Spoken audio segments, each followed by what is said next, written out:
Canada Baseball Day on Sportsnet, presented by the all-new 2017 Ridgeline, our newest vehicle and their newest van. Honda, official vehicle of the Toronto Blue Jays. Another big crowd at Rogers Center as it is Canada Baseball Day. It's all presented by Honda. And the fans are picking up their red jerseys. There'll be a lot of those in the crowd today. And the Blue Jays are wearing the red. They wear this jersey on Canada's Day from time to time. Troy Tulowitzki loves that red hat. He wears it during BP a lot. Looks nice for a change of pace. Blue Jays trying to sweep away the Twins. They won 8-7 in comeback fashion yesterday, 15-8 on Friday night. Here's the lineup for Paul Molitor's Twins. They're in 5th place in the AL Central. Joe Mauer, over his last 6 games, just 1 for 21 with a single RBI and 5 strikeouts. He's in a real slump lately, but this guy's not. Trevor Plouffe, the third baseman. Over his last 11 games, he's hit .326 with 6 extra base hits. Trevor Plouffe has a couple of home runs in this series. Homered on Friday night, did it again yesterday afternoon. They'll take on the knuckleballer R.A. Dickey. R.A. in charge of trying to get that sweep for the Blue Jays. 27 start of the season. That's tops on the club. He won his 9th game of the season. His last time out, that was against the Angels. The only win in that series by the Blue Jays against the Angels. He pitched into the 7th inning, only gave up 2 earned runs, won that game 6-2. And he will be in charge of facing the Twins, who he hasn't seen since 2014. Defensively, let's take a look at the Blue Jays lineup in the outfield. Upton, Pilar, and Bautista. That figures to be just about the everyday lineup now. For a while away, Upton swinging the bat. Donaldson, Tulowitzki, Travis, and Encarnacion. And doing the catching tonight for the knuckleballer is Josh Thole, who was behind the plate yesterday as well. And Josh started to swing the bat a little bit. Yeah, and the hero in yesterday's game is that man right there. He's starting to swing the bat just a little bit, and he showed off his speed yesterday when he dumped that ball into right field, circled the bases. The hero gets the start today. Now, he's going to play an important part, I think, today. R.A. Dickey is a fly ball type of pitcher. Got to have a good left fielder, and B.J. Upton, Melvin Upton, is one of the best. Brian Dozier, 3 hits in the game yesterday, and he established a new career high. He drove in 2 runs with a double in the 4th. It gives him 78 RBIs, a new career high. Dickey is set. Thole behind the plate. Here's the first pitch. It's in there for a strike, and we are underway. 47,485 in yesterday's full house, 31st sellout of the season. It looks to be the same type of crowd today. 0-2. Dozier, 30 home runs as the second baseman, and he has done a great job. We saw him early in May. He was struggling a bit. Not the case now. Well, he started off yesterday's game with 3 straight hits, used all the fields. In fact, in the first inning, he was the guy who generated the run for Minnesota in the first. Single, stolen base. He tagged up on a fly ball and scored on a wild pitch.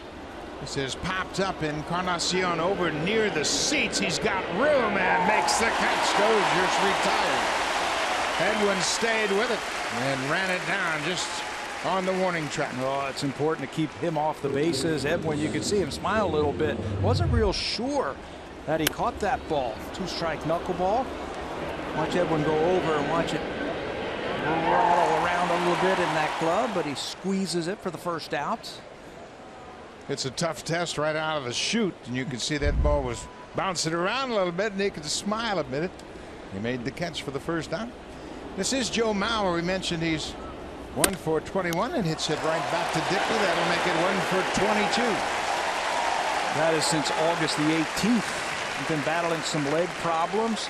R.A. Dickey, an outstanding fielder, handled that one easily. You know, the one thing that Dickey, you can really count on him. Told you that this is his 27th start of the season. That's tops on the club. He's going to give you innings. You can count on that.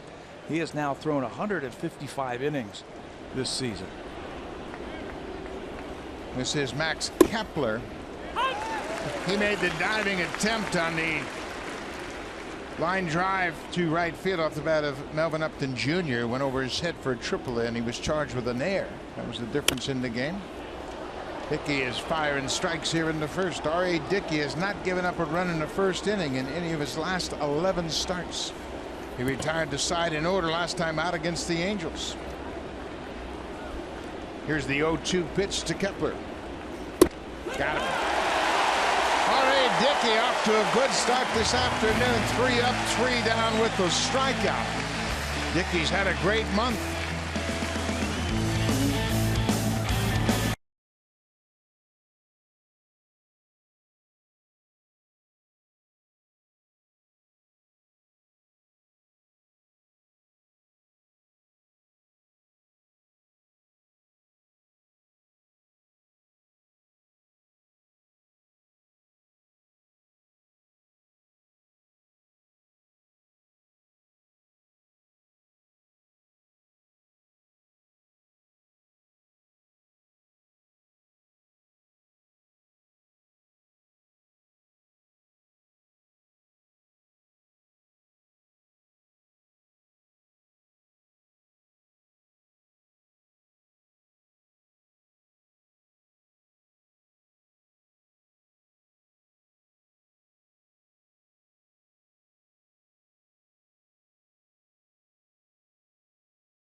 Talking with Devin Travis, and they're pointing to that division alignment. Tulowitzki getting involved, of course. He's always got a lot of helpful input, making sure they've got their defensive alignments all set up for the Twins. Let's take a look at the lineup for John Gibbons' first base Blue Jays. 73 and 56. Josh Donaldson's got a 6-game hit streak.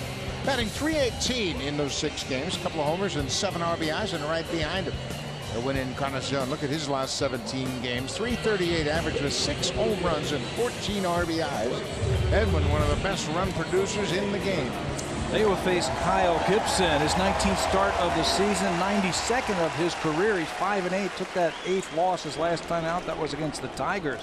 He has, though, pitched 5 innings in 16 of his 18 starts this season. It's the 4th time in his career that he has faced the Blue Jays, and 1st time this season. Jose Bautista goes after the first pitch. It's a high fly ball to left. This ball is near the wall, and they run in and drop the ball. Danny Santana and Robbie Grossman got their signals crossed. Looked like Grossman had the ball in his glove. Santana ran into him, and it knocked the ball loose. That's a catchable ball, Buck, and the left fielder Robbie Grossman took a bad route to that ball. He thought Bautista had pulled it, and he went straight back towards the Blue Jays bullpen, but then realized, watch him, he goes straight back, but this ball's going to end up over by the scoreboard. So he's got a long way to go, and he runs right into Danny Santana. That was Santana's ball all the way. Misplayed it. And unfortunately for the Twins, it's going to be a runner at second base, and that could have been dangerous, a collision in the outfield. But Kyle Gibson standing on the mound, and the defense has been a problem. That is a double for Bautista on a catchable ball in left. So Josh Donaldson with an early chance takes a first pitch strike. The Twins have committed 99 errors this year, and that certainly doesn't help out your pitching staff. No, when you don't have a lot of strikeout type of pitchers, you got to be able to catch the ball, and yesterday's play was a huge play in right field. Today they started off in left field. Errors on the infield will prolong innings. Errors in the outfield will lose games. That's what happened yesterday in right. You'll also get extra bases, errors in the outfield. 0-1 to Donaldson. Pulled foul. I just think Robbie Grossman got fooled on the swing by Bautista, and he broke straight back towards that opening in the bullpen area, but the ball was actually in left center field. And his enthusiasm to try and catch the ball after that initial mistake, the route mistake, ran right into his center fielder. Santana played left in yesterday's game. He's in center for this game. One more time, if you can see the left fielder, the route he takes, he goes straight back. Now he realizes his ball's in left center field. He's got to come back, and by that time it's too late. Santana looked like he was calling him off. And there was the collision. That could have been dangerous for the Twins. Looks like Robbie Grossman is really still feeling the effects of that collision. Donaldson fouls it off right off of his knee. Oh boy, he has really battled a lot of leg problems this season. He's had a calf problem. He had a thigh problem. This one looks like a knee. I mean, right off of that knee. Well, Robbie Grossman is still feeling the effects of the collision. And take a look at this foul ball and watch where the ball hits Donaldson. Sinker. It looked like it hit the back knee. And it certainly did. He is on top of that sinker. He tries to pull his hands in and keeps it fair and hits it right off the knee. That is not a fun time. Well, I tell you what, this time of year everybody gets banged up, but Josh Donaldson had more than his fair share of injuries. He's been hit by pitches in the legs. He had a calf muscle injury early in the season. Twice he's dealt with a bad thumb getting jammed, and now he's got to walk off this foul ball.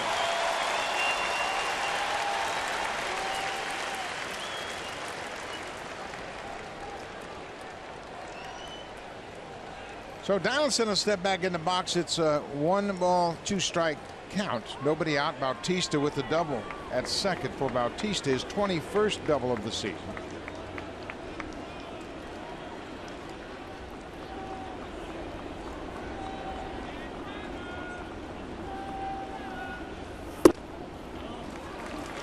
Bautista now has 3 hits in the series since his return. He's got a pair of doubles.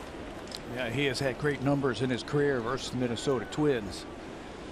Getting Jose right. Gibson went right back in there, didn't he, with that sinker? Trying to get Josh to lay off of it. Fastball downstairs. It's a full count. Edwin Encarnacion is on deck. I thought Josh Donaldson's at bat yesterday when he had the bases loaded was one of his best at bats that we have seen in the last couple of weeks. Stayed on that ball, drove it into right field, and got himself a couple of RBIs. It's in the 7th inning when the Blue Jays scored 3. Here's the 3-2 pitch to Donaldson.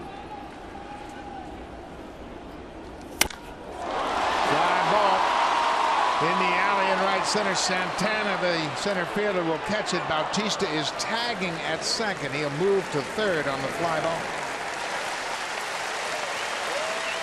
Let's take a look at the defense. It's already created problems for Kyle Gibson, the pitcher. Robbie Grossman and Danny Santana collided to allow Bautista to reach on the double. Max Kepler is in right. Plouffe, Polanco, Dozier, and Mauer around the infield. Kurt Suzuki catching for the 2nd time in this series. He'll handle Kyle Gibson today. And that is Max Kepler in right field. We showed you Melvin Upton earlier, the hero in the game. Well, he was involved in the biggest play in yesterday's game, trying to dive for a ball.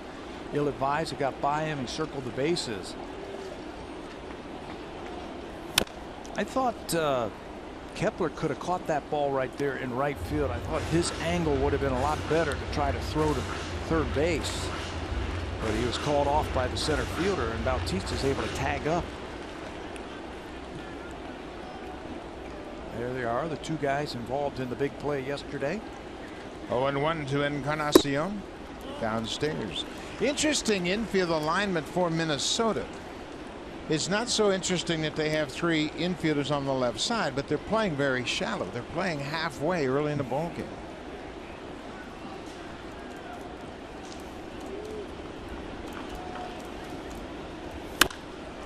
Fly ball to center. Bautista is tagging at third. Santana is setting up for the throw. Here's the throw to the plate. It's offline. Bautista will score. Ball wasn't hit that deep, but it's deep enough for Encarnacion to drive home Bautista with the first run of the game. RBI number 106 for Edwin Encarnacion. Bautista did an interesting thing on that. He never took his eye off of the throw from Santana. He tagged up, he was going all the way, and he kept his eye on the outfielder to watch the throw, and that would tell him where he was going to slide. Watch him, here he comes. He's watching the throw, never takes his eye off of it and says, okay, I got to get around that wild throw. Scores the game's first run. Part of the defense contributing to the Blue Jays' first run of the game. The misplay in left, and then the poor throw from center. 1-0 as Russell Martin bunts at it. Russell in the cleanup spot as the DH this afternoon.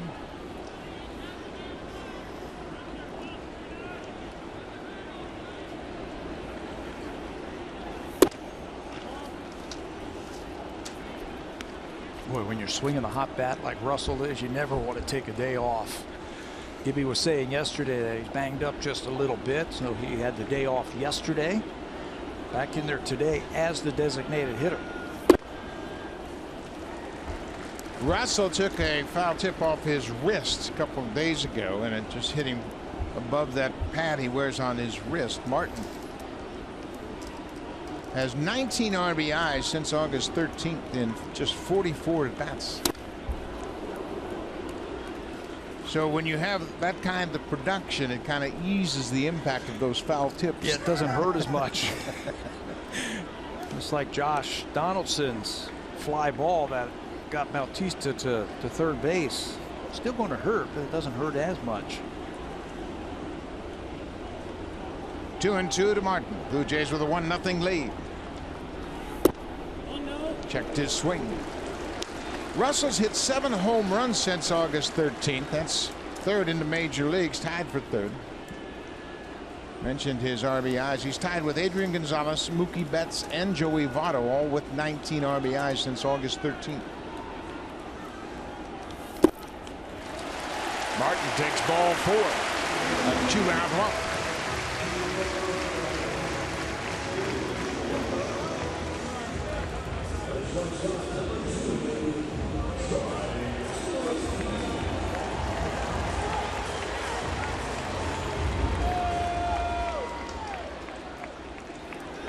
Blue Jays with their 88th first inning run of the season. 4th in the majors. Troy Tulowitzki. 2 outs. Tulowitzki is 1 for 4 yesterday afternoon. He had a couple of walks Friday night, finished up 1 for 3 in that game. Strike early and often. That's what you want to do. Blue Jays won an emotional game yesterday. Need to carry that on through today. This has popped up out of play. Well, when you're playing the Twins, obviously 49 and 80, they don't have much to be feeling good about. And if you get them down early, chances are you're going to have enough to hold them down. Tulowitzki over his last 11 hitting .310. Yeah, it's called jumping on them early and often. Put them down. Blue Jays have a lot to play for.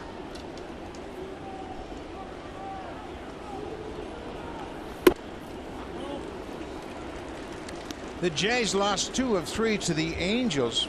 First part of this homestand. This is the 6th and final game. Blue Jays will go on the road. Start in Baltimore tomorrow night. 3 games against the Orioles. Baltimore, Tampa Bay, and New York. 2 homestands left all season long for the Jays. Popped up on the infield. Plouffe, the third baseman, shading his eyes. He's in foul territory. The inning is over.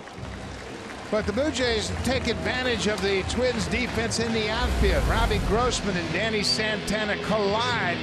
Bautista ends up with a double. Encarnacion knocks him in.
Welcome back to Rogers Center. It is Canada Baseball Day, and a big moment on the field prior to the game when the Team Canada representatives from Hastings, BC were on the field today, and they had a chance to soak it all in. Just coming back from the Little League World Series, and we're joined by the manager of Team Canada, Vito Bourdignon. And Vito, talk about what that experience was like for your team, especially with the huge win against Japan. It was an unbelievable experience. Japan hasn't been beaten in the first round since 1965. We were the first to do it, so we made a little bit of history with doing it. And for our team, we were super pumped up for the game, and we just carried on the field. We played a great game, and we beat a legendary team in the World Series. What kind of experience and what kind of motivation can your players draw when they see guys like Russell Martin, Michael Saunders, Joey Votto, all Canadian kids who are now playing in the big leagues? It's unbelievable because they aspire to be like them. So they see these players come from Canada, and they can do so well and show pride on the team, and especially the players who are playing for the Blue Jays. Just gives the kids that desire to play baseball and go further. Well, Vito, thanks so much for your time. Buck and Pat, as you can see behind me, the Team Canada kids are enjoying their day out here at the ballpark. Let's get it back to you guys now. Well, Barry, obviously it's been a terrific summer for those youngsters having a chance to go to the Little League World Series. We want to congratulate them for that great win over Japan. And do the Blue Jays have an effect on these young kids? They certainly do. I didn't see it, but I heard about one of the kids hit a home run and did the Edwin as he came around the bases. Then I heard another kid was scoring a run, one of the kids, and he gave the Josh Donaldson 6 sign and looked up. So yeah, this team, the Blue Jays, have an effect on all the little leaguers all through Canada. They sure do, and you can bet that they've had a terrific summer. And the Little League tournament, it goes on for quite a while. You talk about regional and local, national tournaments, and Michael Saunders from BC himself, I'm sure, very proud of those youngsters, and hopefully you get a chance to say hi to them. Championships today, isn't it? I believe so, yeah. Team from New York is going to be playing at Korea. And Devin Travis played in the Little League World Series. Dickey strikes out Plouffe to start the second. Back-to-back strikeouts for Dickey. Got Kepler to end the first. Plouffe has been one of their best hitters in this series. Back-to-back home runs, but this time pretty good knuckleball down and away. You got to make those batters reach for that knuckleball. This is big Miguel Sano, the DH. Sano had a couple of hits, including an RBI single in yesterday's game. Sano took the collar on Friday night. He was 0 for 5 in that game. Sano's just 23 years old. Got a lot of upside, 20 home runs, got a lot of power. It's a little looper behind Travis. That's going to drop for a base hit.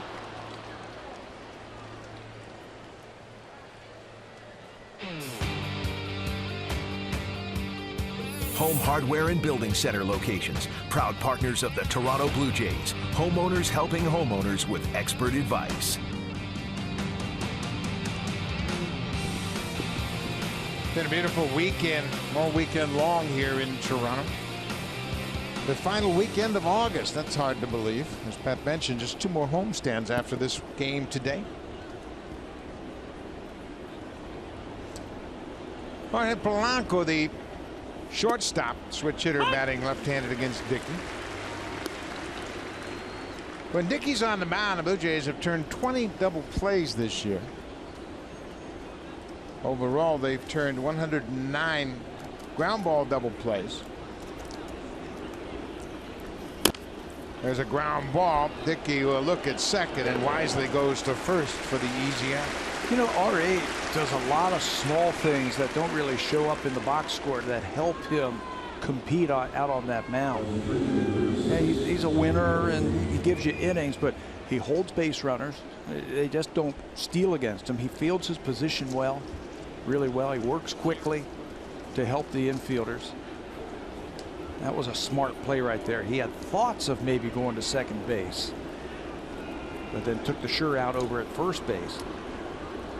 Dickey won a Gold Glove his first year with the Blue Jays in 2013. He understands his value as a 5th infielder. 2 outs now. Sano at second. This is Robbie Grossman. He had that collision with Santana in the bottom of the first. Grossman did not play in the game yesterday. He started on Friday, hit second in the lineup, and had a 2-for-4 game. So fly ball into left. Upton coming in. He is there, and Dickey is out of the second. Twins get no runs on a hit and leave a runner.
...2017 season tickets, and with a membership you have an opportunity to buy tickets for postseason games this season. It is a limited time offer while supplies last. Season ticket member benefits include access to member exclusive events and enrollment in the My Blue Jays member program. You can go to bluejays.com/season tickets for more information. Guys, thank you, Barry. New center fielder for the Twins is Eddie Rosario. Santana and Robbie Grossman collided, and evidently Santana has injured himself to the point of leaving this ball game. So Rosario's off the bench here in the second. Kevin Pillar, Melvin Upton Jr. and Devin Travis for the Blue Jays in the bottom of the second. How about the 2 at-bats by Kevin Pillar in yesterday's ball game? End of the game. Had a big hit to right field on a very tough pitch that started a rally, and then doubled in that last inning down the left field line. And a leadoff single into right field on a slider that was down and away. Might have been a ball, and then he hooked the ball down the left field line for a double. It was a 1-out double that was the first of 2 runs the Blue Jays scored in the 8th. Or was that ball foul? Was Kevin Pillar just off the disabled list with that thumb injury? And I think there's going to be some time for him to get back into the swing of things. I don't know if you can expect him to hit 400 right away coming right off the disabled list, but I'll tell you what he's going to do. He's going to give you a good at bats. Anytime you have a little hand injury, a thumb injury, something like that, it's maddening as a baseball player. You just can't get to certain pitches. And if you don't hit it squarely, you're going to feel that in your hands. It's going to hurt. Well, in Chew, Kevin plays so hard on defense. Head first slides on the bases, and he's always putting himself in position for those little injuries. Kepler in right comes in and makes the catch. Super Slow-Mo Cam. Brought to you by Rogers 4K TV. Get closer to the action with 4 times the resolution of HD alone. Well, this time of the year, everybody's looking for a little shot in the arm for a new player to come in, give him a boost, and that's been the role played by Melvin Upton Jr. You're going to have to slow start with the Blue Jays, but boys picked it up lately. There is a period, even for veterans, when they get traded to new teams, that they want to do something special early on, and they try just a little bit too hard. I think that's what was going through Melvin. Now he's been here for a while. He can relax just a little bit and just let the game come to him. He too hit a really tough pitch yesterday when he dumped that ball into right field. That was a very good at bat, and then they showed one of the things that he can give you: speed. Hits this ball sharply, but right to Dozier at second. 2 up, 2 down. I had a couple people come up to me today and go, "Wow, he can really run." I said, "Yeah," I said, "That's why they got him. He's a great defender and he's a great base stealer." Something the Blue Jays don't have a whole lot of is team speed, where you can manufacture runs. So Upton's retired on the ground ball to second. Now Devin Travis will bat with nobody on and 2 outs.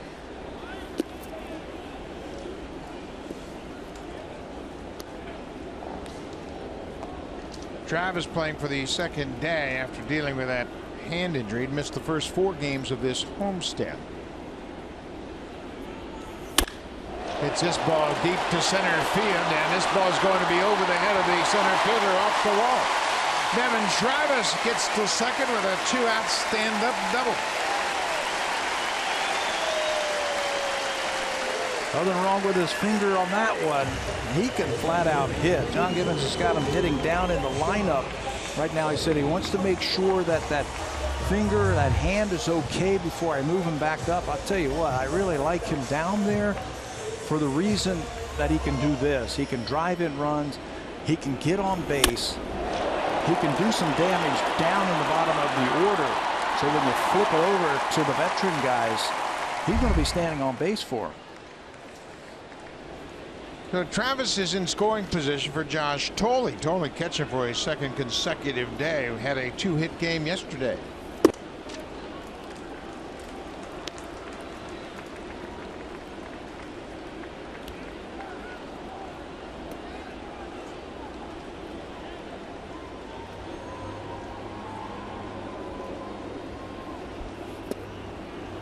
Playing back-to-back games certainly gives Thole a comfort level of hitting a little bit.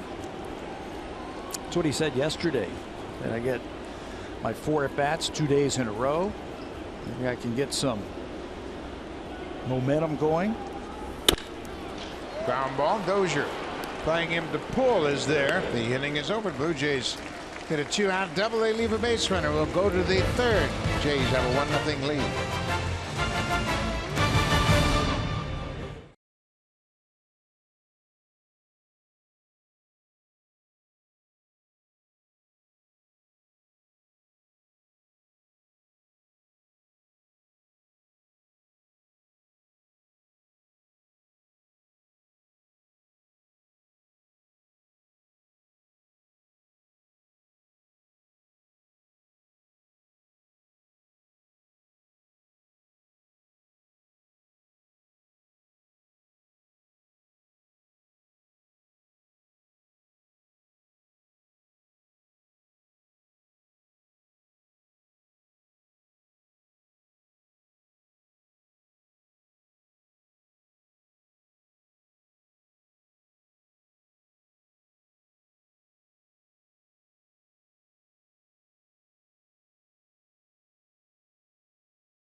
The Sportsnet app is everything for Blue Jays fans. It lets you stay up to date with the latest scores, breaking news, game highlights, analysis of Canada's team. Plus, never miss a single pitch with our in-depth live game tracker. It's available on iOS and Android devices. And Buck and Tabby, we heard talking about the coach of Team Canada and how much the players on their team are inspired from the Canadians in the league. And I spoke with Michael Saunders before the game. He said they take this very seriously, that the inspiration that they give, and it means so much to them to see the young players, because those are going to be the next generation of young Canadians that we'll see in the league at some point. I can remember years ago when Jason Bay was playing for Trail BC, and they played in the Little League World Series, and it just has an impact. And then, of course, when they go home, those Little leaguers are hometown heroes, and they spread the word, and the enthusiasm grows for baseball, and it's infectious coast to coast. Blue Jays have had a couple of guys who played in the Little League World Series play for them. Derek Bell, didn't he play in the Little League World Series for them? Yes, he did, from Tampa, Florida. Tampa. He and Gary Sheffield were on the team. Well, I saw that one Canadian, that little leaguer. He's huge. He looked like our size. That guy looks like a big leaguer. Kurt Suzuki lifts it down the right side. That's going to float into the seats out of play. Suzuki, he is 5 for 13 against Dickey. He's got a home run against the knuckleballer. We mentioned Dickey pitched for the Minnesota Twins in 2009. The Twins won a division that season, but lost to the Yankees 3-0 in the ALDS. This ball is pulled on the ground. Donaldson has time. High throw, and Edwin makes a nice play and tags Suzuki before he could get to the bag. Well, that is always a scary play if you're the first baseman and that throw is going to take you into the runner. You catch it and you just not real sure where that runner is, and when you poke at him to try and tag him, got to make sure you hit him with the back end of your glove so there's a little give. I've seen a lot of first basemen jam up that wrist. Edwin does a good job of tagging and then getting out of there to complete the play. Rosario into the ball game as a defensive replacement for Danny Santana. Singles into right field. How many times have you seen it where a guy just enters the ball game and he comes in, he gets 3 hits? He's a good hitter, and nothing took place today prior to the game. No BP, no infield. Guys are just out loosening up on their own, and this is another knuckleball. Yeah, and you're not in the game to start, and all of a sudden you're called in, and your first at bat, you're so relaxed. It's almost like whatever. You hit that ball pretty well.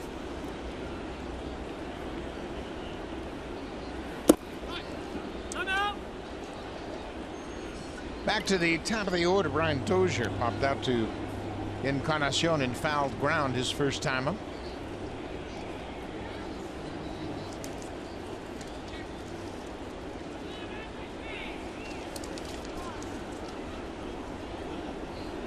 Sorry, looks like he wants to run. Dickey picked up on it. RA's got 4 pickoffs this season. Only Danny Duffy of the Royals has more. That's what I mean about he's able to control the running game. He's very quick to the plate. He's only allowed 1 stolen base over his last 42 starts. That's part of your game.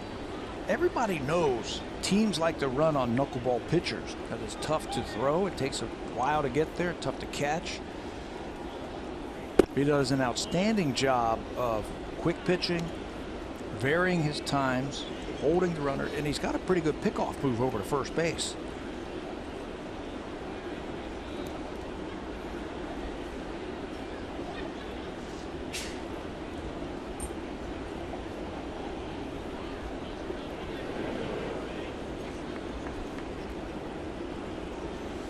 Checking in again on Rosario.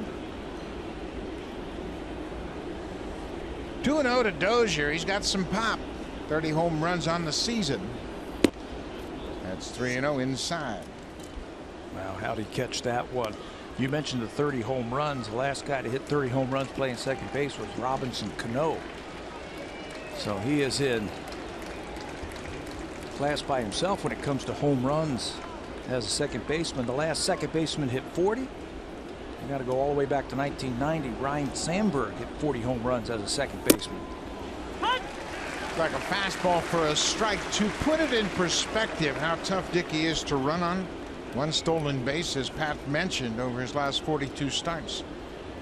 Tim Wakefield, a knuckleballer, in 2005 had 18 stolen bases against him in 2005. There goes the runner, pulled to Donaldson. He'll go to second. Ball is in the dirt. Donaldson rushed his throw and handcuffed Devin Travis.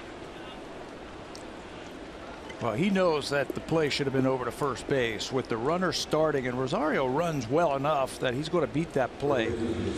Play is over to first base just to get the out. That's why you start the runner, to stay out of the double play. And when he rushed it, he bounced it. You can see Rosario is already on the base. He's going to be safe. Even if it's a good throw, he's going to be safe. Fielder's choice E5. 9th error of the season charged to Donaldson. He's had 2 throws here that have been off target in this inning. Joe Mauer takes the strike.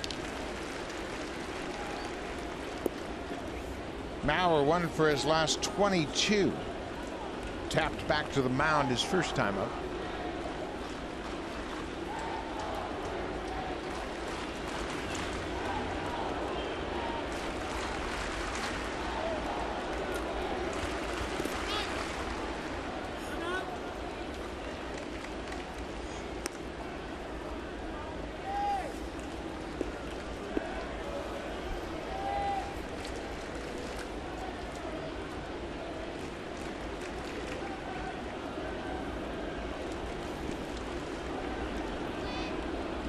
Blue Jays have a 1-0 lead. Hits are even at 2 apiece. Downstairs, 2-1 to Mauer. I think he's done a good job in his career to hold down Joe Mauer. You can't shut him down. He's too good of a hitter, but he's done a pretty good job of holding him down. Joe's only had 3 hits in his career versus RA. 3 for 14 for the first baseman. There's a strike. It's 2-2.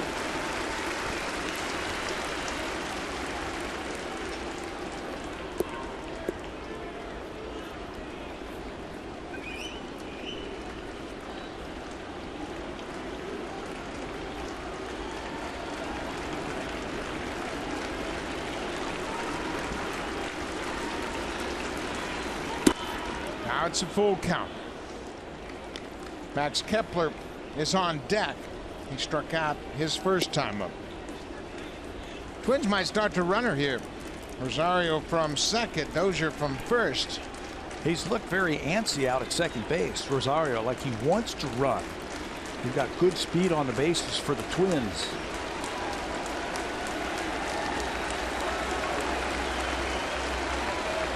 Dickey senses the same thing. He stepped off the rubber to look Rosario back to second. Dozier, the runner at first base, is keeping his eye on that lead runner, Rosario, to see what he does. Mauer takes ball 4. That'll load the bases. First walk issued by Dickey.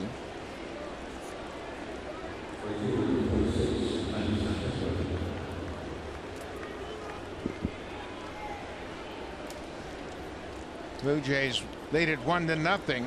Edwin Encarnacion with the first inning sacrifice fly. Beautiful afternoon. This is the 6th and final game of this homestand. That ball hits Dickey, goes right to Travis. Look at that play. Oh my! A run comes in. Now the Blue Jays almost got the double play. Dickey kicked at it. It went right to Travis, and he flipped the ball before Tulowitzki ever got close to the bag. And I think anybody running, anybody else other than Kepler, that's double play. He's a left-handed hitter. He can really run. But watch this. Kicks it. It goes right to Travis. All in one motion to second. Tulowitzki the same way, but he just runs too well. How about that? Change of direction. The backhand makes a good throw to Troy, and Troy throws on the run. Look how close that is at first base. Kepler's going to get himself an RBI. 57th RBI for Kepler. That ties the game at 1-1. Trevor Plouffe struck out his first time up. 2 away. Nice job by Tolley on that knuckler.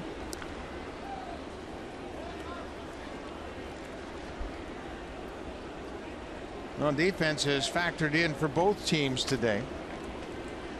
Donaldson made an error that allowed the runner at second to reach, threw the ball in the dirt on a fielder's choice, and the Blue Jays took advantage of a dropped ball in left. It was a collision between Robbie Grossman and Danny Santana, and Santana has left the game. as a result of that collision. Those errors, they make things a little bit more difficult. They continue the inning here. Now you got to face a tough hitter. And Trevor Plouffe homered yesterday to right field. He also homered on Friday night. That's the first time in more than a year that he's hit back-to-back home runs in games. And he's been swinging a hot bat. This is a grounder towards second. Travis waits on it. Plouffe's retired. The inning is over. But the Twins take advantage of a walk and error, and they have tied it up 1-1.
Fans, every Sunday at Rogers Center, the Blue Jays salute the Canadian Armed Forces, and today we salute Captain Paul Couillard. He's a pilot and has flown the Sea Kings, served with the Snowbirds, and flown the C-17. He is deployed overseas to Yugoslavia and Afghanistan, and he is a huge Blue Jays fan. Captain Paul Couillard is today's Sunday salute, and guys, Captain Couillard also informs me today it is his 48th birthday, so a very happy birthday to Captain Couillard. Happy birthday indeed. A special afternoon for him to be recognized here on the field at Rogers Center, and a good birthday present presented by Marco Estrada. A brand new ball game. It's a 1-1 game. The hits are even at 2 apiece. Blue Jays have committed an error. Jose Bautista scored the Blue Jays runs after doubling to start the bottom of the first.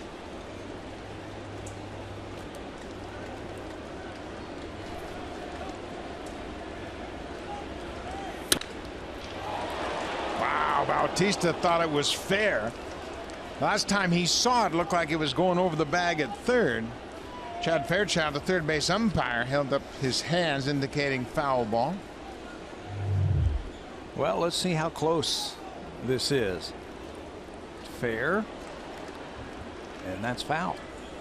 Had a lot of hook on it. Jose thought it's another extra base hit, but got to come back. Out in front of that pitch and bounced into the seats. Well, if Bautista continues to swing the bat the way he has in his first 3 games back, I think then Devin Travis can move up into the 2 spot. Donaldson hits 3, Eddie hits 4, and then whatever combination of Martin, Tulowitzki, Saunders, whoever you want to put back there. This is popped up over home plate. Suzuki, standing almost on top of the plate, makes the catch.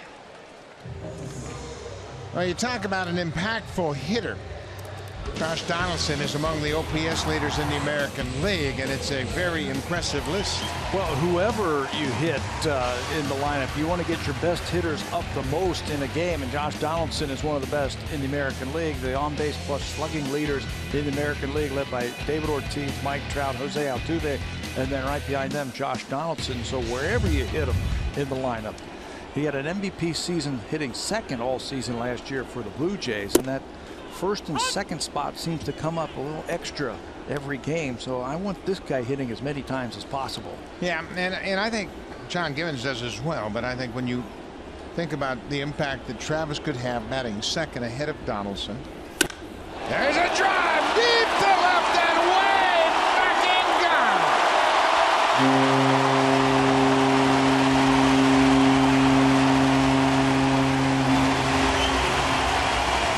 That's why I want that guy hitting all the time. You knew he was going to do something special after that last half inning. Threw a ball in the dirt that kept the inning alive. Twins tied it up. Josh says, you know what, I'm going to take care of that tie all by myself with one swing of the bat. Home run number 31 for J.D.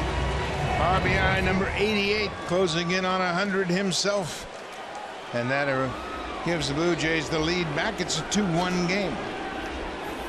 Well, I love those kind of home runs where the crack of the bat, you know it's not coming back. That was a no doubt about it swing and connection down the left field line for J.D.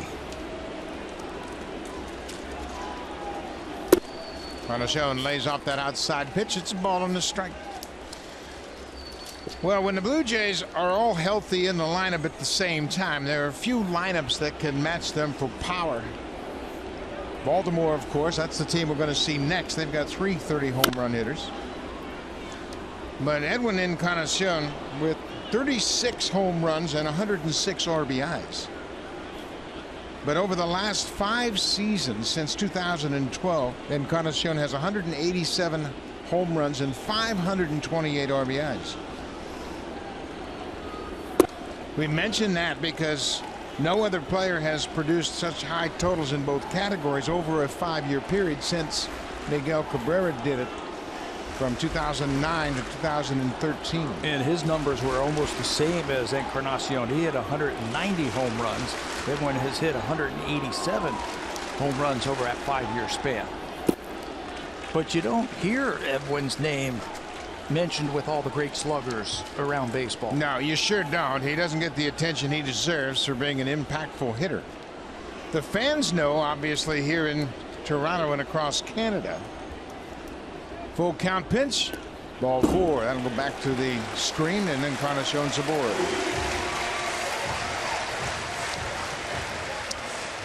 Let's take another look at that home run from Josh Donaldson. He gets all of it as it majestically works its way down the left field line into the second deck. Those are the kind that you hit and you can sit there and admire. I've never hit one like that. I admire them when these guys hit them. I saw you hit a ball like that one time on the golf course. Yeah, thank you. Russell Martin, he walked his first time up. Russell's the DH this afternoon.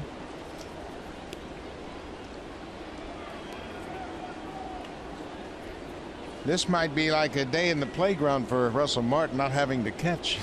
I get to hit 4 to 5 times and don't have to catch once. Rest up. Sharply hit to the shortstop. Second for 1. There's the double play that ends the inning, but the Blue Jays take the lead on Josh Donaldson's 31st home run of the season.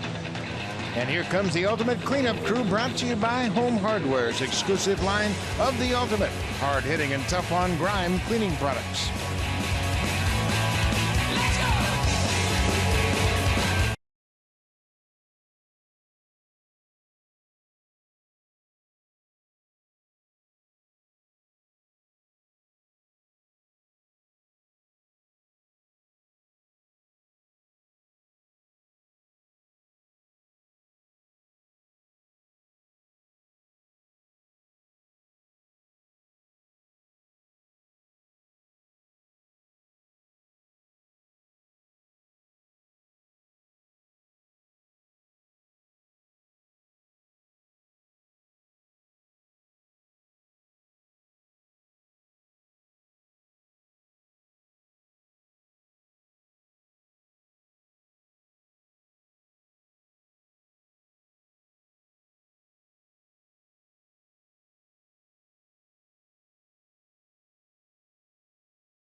Canada's largest and only official team shop for your Toronto Blue Jays. Those authentic jerseys with the 40th season sleeve patch are now available, as are those red ones the Blue Jays are wearing today. You can get yours at jshop.ca. Guys? Thank you, Barry. Well, oftentimes we put a red star in the book for a fine defensive play on the field, and Josh Donaldson hit a home run into the seats in left, and today we're going to give a star to this fan in left. Watch this catch on the home run ball by Josh Donaldson. Who needs a glove? A one-handed stab. He had it all the way. Now that will allow him to brag for a while. Not only did he catch it, but then he was on a replay. He's got video proof of a great catch. Sano will lead things off here for the Twins in the fourth. He singled, little bloop single into right field his first time up. This is a pop fly. Shallow center. Travis out calling for it. The second baseman makes the catch.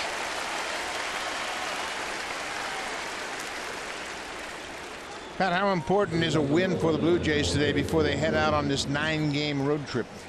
You know, I circled this road trip a couple of months ago, saying that this could be a season-defining type of road trip for the Blue Jays. They have to go through Baltimore, through Tampa, and you're going to get the 3 best pitchers that Tampa have to offer, and then 3 in New York with an off day down in Tampa. That could be defining of your season. So I think to gather some momentum, I think it's imperative that you win this game today, and you keep that momentum heading down to Baltimore and then into Tampa and then into New York. Especially after yesterday's game. Yesterday's game looked like a loss for the Blue Jays, and they came back and they won that game. Now you have a chance to sweep a team, so you have to be ready to win today. Get a great pitch ball game, come up with some clutch hits, and then you head out on a big road trip. Now they got to keep the Twins down offensively. Minnesota has scored 15 runs in the first 2 games, and then they scored a run here already this afternoon. 16 runs in 2+ games. So they're going to score some runs. They have pesky hitters in their lineup. And it's a tough matchup for Dickey. His ERA in his career versus this team is up over 6. They're hitting .293 against him in their career. Polanco strikes out. That's 3 strikeouts for Dickey. Time now for the schedule ahead, brought to you by WestJet. We mentioned the Blue Jays will be in Baltimore for a 3-game series starting tomorrow night. An off day down in St. Pete on September 1st, and then the Rays over the weekend with a challenging pitching matchup. Yeah, I think we're going to get Odorizzi in one of those games, and of course we get Chris Archer. He always pitches against the Blue Jays, and Alex Cobb, you said, is coming back in that one. So after today's ball game, it's back into the beast of the East. And then of course we go to New York and take on Babe Sanchez. Gary Sanchez hit his 11th home run. He has had some start to his young career. 11 home runs in 23 major league games. The fewest games that any big leaguer has ever needed to hit 11 home runs. Think about that. That's the New York Yankees you're talking about. Little squibber out in front of home. Toley comes out behind the plate, throws the first in time to get Robbie Grossman. Good inning for R.A. Dickey. After Donaldson gave him the lead, he retires the Twins in order.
The #1 live streaming sports service. It delivers everything you've come to expect and more.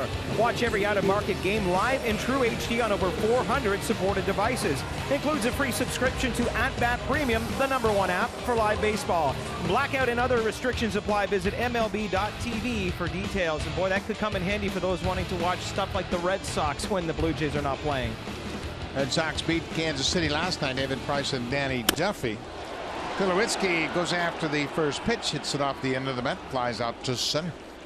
One pitch, one out here in the fourth. They talk about the impact of Grilly and Benoit and Upton. There are a lot of guys that have moved around after that trade deadline 1st of August. Aroldis Chapman went to the Cubs. He's got 10 saves since he's gone there. Jonathan Lucroy has 7 home runs in 20 games with the Texas Rangers. Matt Duffy's hit .358 for Tampa Bay since he's joined them, and he's back playing shortstop.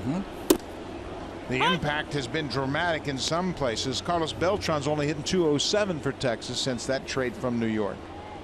He snapped a long 0 for yesterday, didn't he? 0 for 32. Beltran. Yeah. Snapped. Now, yeah, we're going to see Alex Cobb. He's going to make his season debut coming back from Tommy John surgery in that upcoming series in Tampa Bay. I believe it's Archer, Odorizzi, and Cobb pitching matchup. Going down to Tampa Bay, as much as you'd like to think so, it's no day at the beach playing the Rays. That's a scrappy bunch, and the Blue Jays have had their problems down there. You're always going to run into a great pitcher for the Rays. They're always great games too. Whenever the teams in the American League East get after each other, they're great games. The Blue Jays have just 7 games remaining in the season out of the American League East. That's a road trip out west, 4 in Anaheim, 3 in Seattle. But it'll be a home game in Seattle. Kevin Pillar with a base hit to left field. Hey, he booted it. Pillar is around first into second, and that's going to be an error charged to Robbie Grossman. That'll be the 100th error of the season charged to the Twins, and Kyle Gibson has been hurt by some shaky outfield defense. Just a little bit too aggressive on this turf was Robbie Grossman on that one. You could lay back and get the good hop. He came charging in on this base hit. Solid base hit by Pillar to left field, but he comes charging in, and now he's got an in-between hop, and that is a tough play for anybody, infielder or outfielder. And when it takes that in-between hop, ricochets off his glove, and Pillar can get himself into scoring position. That's the 6th error committed by Robbie Grossman. Here is Melvin Upton Jr. This combination, they got it going in the 8th inning. Upton hit a triple to right. Pillar came in to score the tying run, and then Upton circled the bases with the game-winning run on the air by Kepler.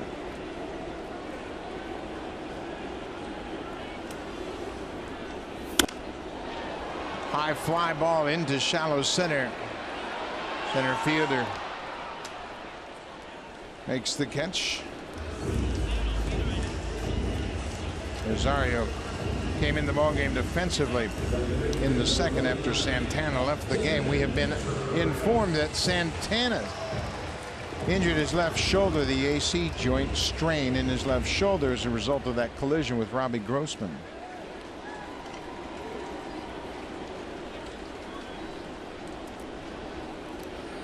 Devin Travis doubled off the wall in center field his first time up, a 2-out double back in the second.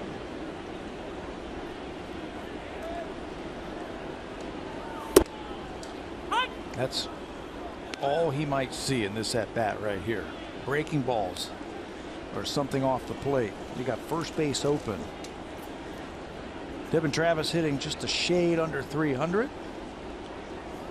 He smoked that ball his first time up.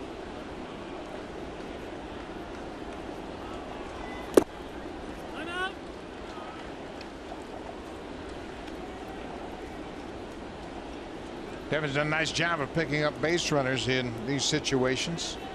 375 with runners in scoring position. He's got Pillar there now. And he is so good at hitting that ball the other way. Ground ball, backhanded and bobbled by Plouffe. He still recovers in time to make the play. Travis is retired. Blue Jays get a base hit. No runs on a hit, an error. And we'll go to the 5th. Now time for a Blue Jays Central update. Here's Jamie Kemp and Greg Zahn in the Samsung broadcast studio.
You're a member of a travel rewards program, well, WestJet will match your status and treat you like gold. Learn more at westjet.com/getgold. And Buck, I've already heard from a number of fans who are hopping on a plane tonight and heading to Baltimore to see their Blue Jays play once again. Blue Jays fans well represented around the league. Yeah, it's going to be interesting. And speaking of planes, those people are going to fly down probably on a prop jet or a jet. This is a Lancaster, one of two that are still flying in the world, the World War II era bomber. And it's here probably for the Canadian Air Show, part of the Canadian National Exhibition, what's going on right now. There's always one big thing I look forward to every year, the Canadian Exhibition Air Show, one of the best in the world, in that Lancaster flying around Rogers Center today.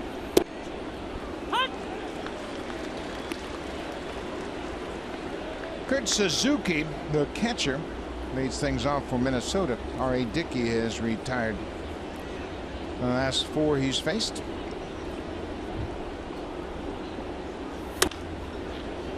Fouled into the seats, out of play. We mentioned Dickey. This is his 5th start in the month of August. He comes into this game with a 2-run record and a very good ERA at 3.13. Last time out, he won 7-2 over the Angels. 6 2/3 innings. He allowed 2 runs on 6 hits. This is a soft pop-up. Travis into shallow right. He dropped the ball, and was he able to make the catch? The first base umpire, Marvin Hudson, calls the out. He bobbled it and then looked like he re-caught it just before it hit the ground. He had it back to us. We couldn't see. But Marvin Hudson, the first base umpire, went out into shallow right. Right away, he said catch, a little bit nonchalant into the glove. And there's the bobble. One more time. I think he grabs it with his bare hand. Look at that. Flips it into his glove for the out. Now, every play this time of the year becomes so important. Yeah, you make mistakes against the Twins, you might be able to overcome them. You make mistakes against the Orioles, the Rays, and the Yankees, you won't. That's why you have to play flawless, good fundamental baseball. Can't take anything for granted. Game can change one swing of the bat, one bobble in the field. Blue Jays have a 2-1 lead. This is Eddie Rosario. He singled in his only plate appearance. He came in defensively as a replacement for the starter, Danny Santana. And that was a great shot, wasn't it, of our slow-mo camera, showing that Travis caught that ball. Good hand-eye coordination. The ball pops out and he's able to flip it into his glove. Great camera work, guys.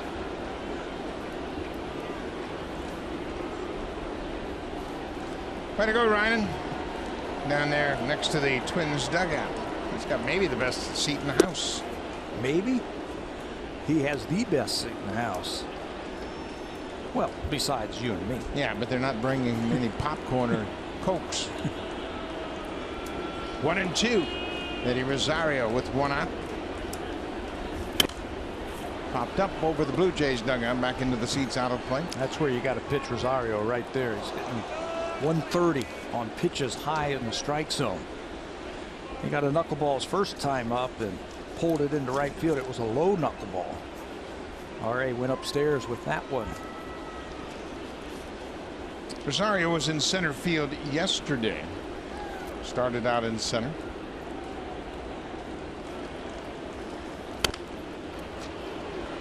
Line drive into center. That's going to drop. Kevin Pillar will play it on a hop. Rosario's 2 for 2 since coming into the game.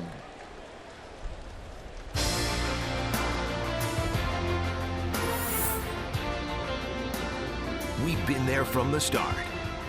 Honda, official vehicle of the Toronto Blue Jays. Proud fan since 1977.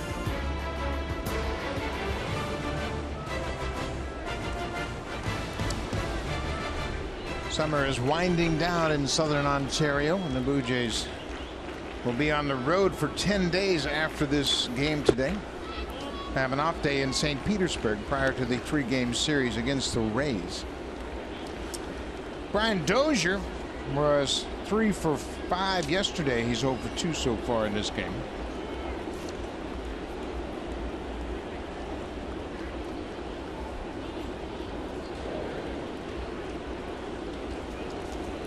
Rosario has base stealing ability. He is 5 for 6 stealing bases.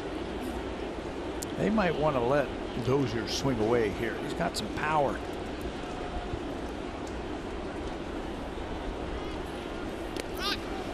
The ball gets away from Tole, goes back to the screen. That takes the Twins out of a double play situation. A wild pitch will be charged to Dickey.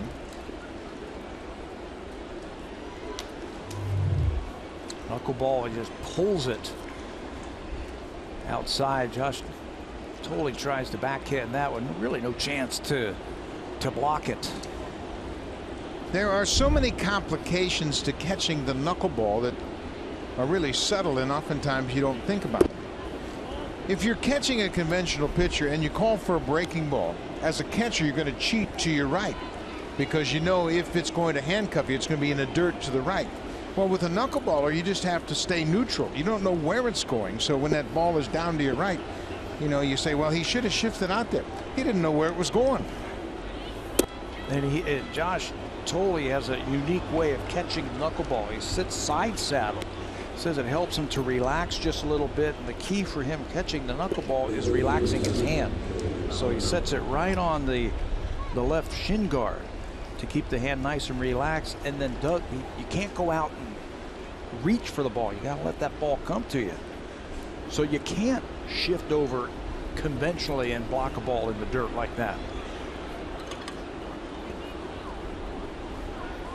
So Dozier walks, which runners at first and second for Joe Mauer. First pitch up and away. Mauer walked his last time up. Dickey has walked 2 so far in this game.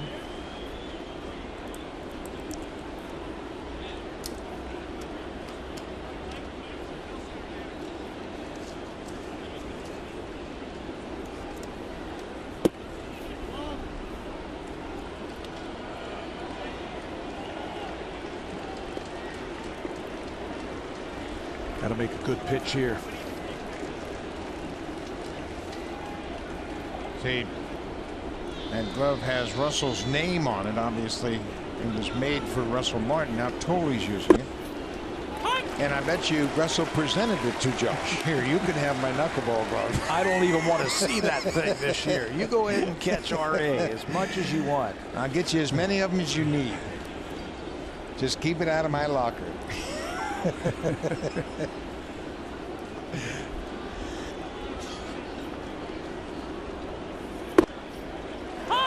Mauer thought that was up and away. Looked like a fastball as Dickey pours in strike 2. He's sitting all over that knuckleball. I think the Twins, that's their approach. Sit on that knuckleball.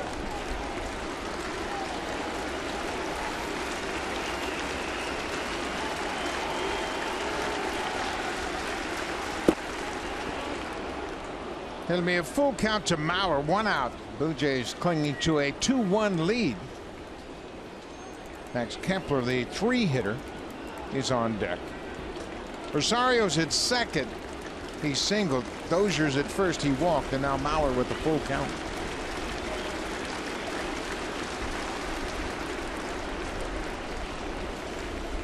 Tough for the infielders to try and hold that runner at second base. You got to stay back in double play position out of respect for Joe Mauer. So Rosario's dancing away out there at second base. There he goes. Mauer fouls it off. Rosario got a walking lead toward third, and he broke on the pitch. Might be a good time to put a pickoff play on. You know, we've seen RA in the past have that inside move where he just steps off and throws from a standstill position. But the infielders, once again, they have to respect Joe Mauer, and they have to play a little bit deep. Don't want to open up any holes for Mauer on the infield.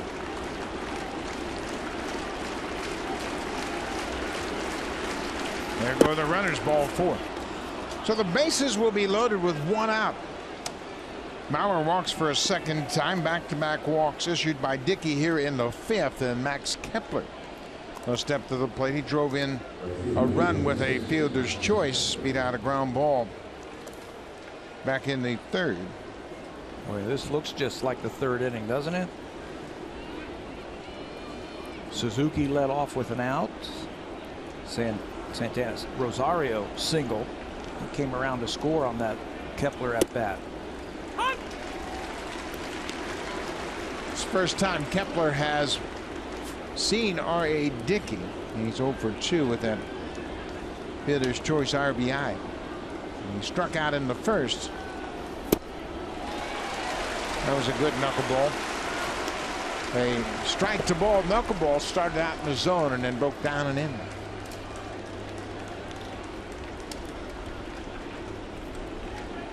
Time for that really hard knuckleball right here that RA likes to throw with 2 strikes.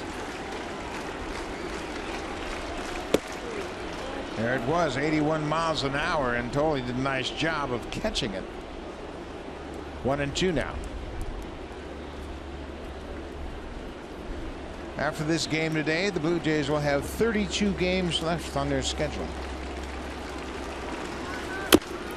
That's bounced off home plate. Dickey will look at home, go to first for the out. Rosario's in to score. That ties it up. Kepler has driven in both runs.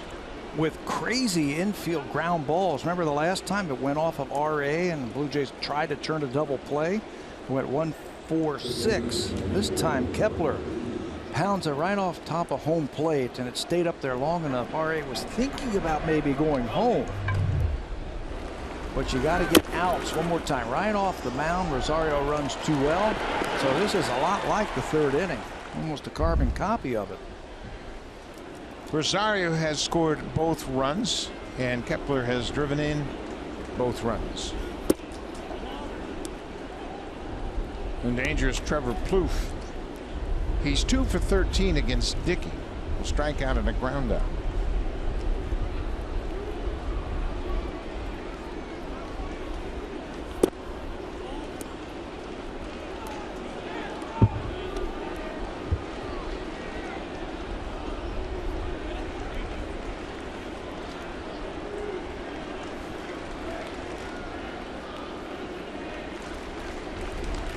Two-0.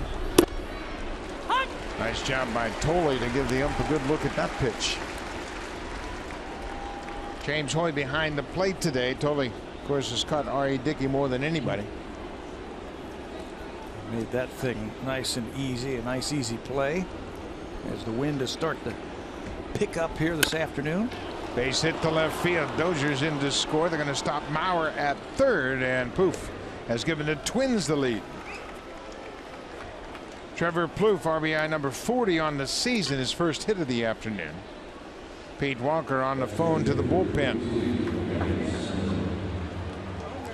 The same part of the lineup gave Dickey a problem in the third, and they've given the Twins the lead here in the fifth. Walks. Another walk comes around to score as Plouffe. He's had a good series against the Blue Jays. Trevor homered, had a sacrifice fly in Friday night's game, had a big 2-run home run and a single in yesterday's game, and now plates another run. Plouffe takes off for second, and he'll reach on the ball that got away from Thole. Hit Thole in the glove, and more than likely it'll be a pass ball charged to the catcher. So Plouffe's now at second, 2 runners in scoring position. Mauer's at third. Knuckleball one more time. That one, he thinks it's right in the webbing, and it hits him actually in the heel of the glove. Miguel Sano, ball on the strike. Bo Schultz loosening up for the Blue Jays.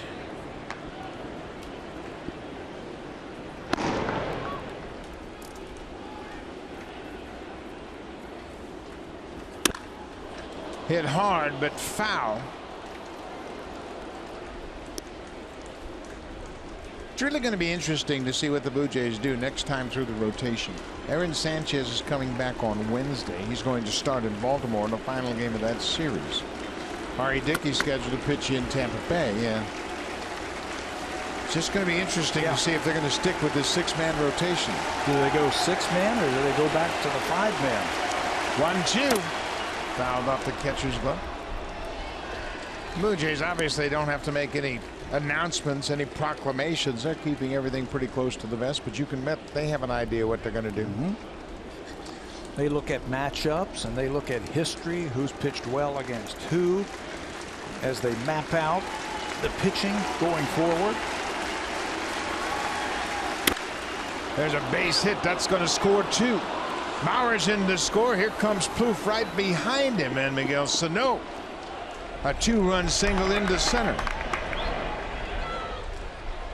We were talking about that yesterday. Offense has not been a problem for the Minnesota Twins during their 9-game losing streak. They've now put up 5 runs in 5 innings on 5 base hits. Another 2-strike knuckleball, and he reaches for it. Strong enough to get it into the outfield for 2 more RBIs. They just couldn't finish him off. The Minnesota Twins scored 7 runs yesterday and still lost. 8 runs on Friday. And they've got a 5 spot here. They've scored 4 in the top half of the 5th, and they're not done. 2 outs. Jorge Polanco, he's 0 for 2.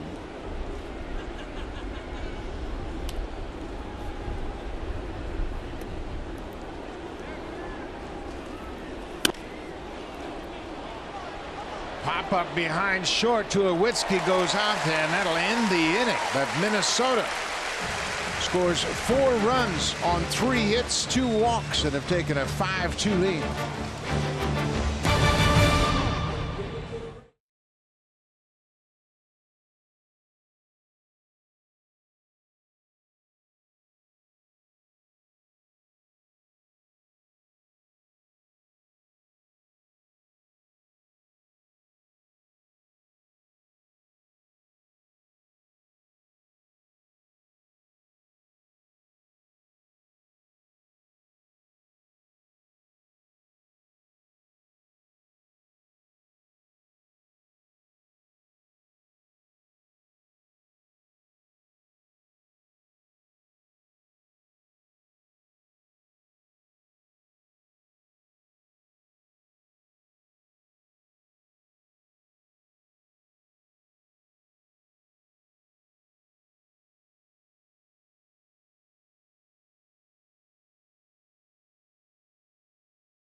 Well, fans, on a hot sunny day, if you're looking for some shade, look no further than the TD Comfort Zone and enjoying those big comfy chairs. Today, our guests of TD. Meantime, parents, it's time to get the kids set for school with 5 great high-five deals from Rogers, including offers on phones, tablets, data, and more on select 2-year Share Everything plans. Hurry into a Rogers store today, and a week from today, gentlemen, it is Labor Day. Certainly the beginning of the pennant stretch in earnest, and it's going to be a great month of September for the Blue Jays and everybody in the AL East. Blue Jays got some ground to make up. They trail by 3. It'll be 9-1-2 for the Blue Jays here in the bottom of the 5th. Totally grounded out to second base his first time up.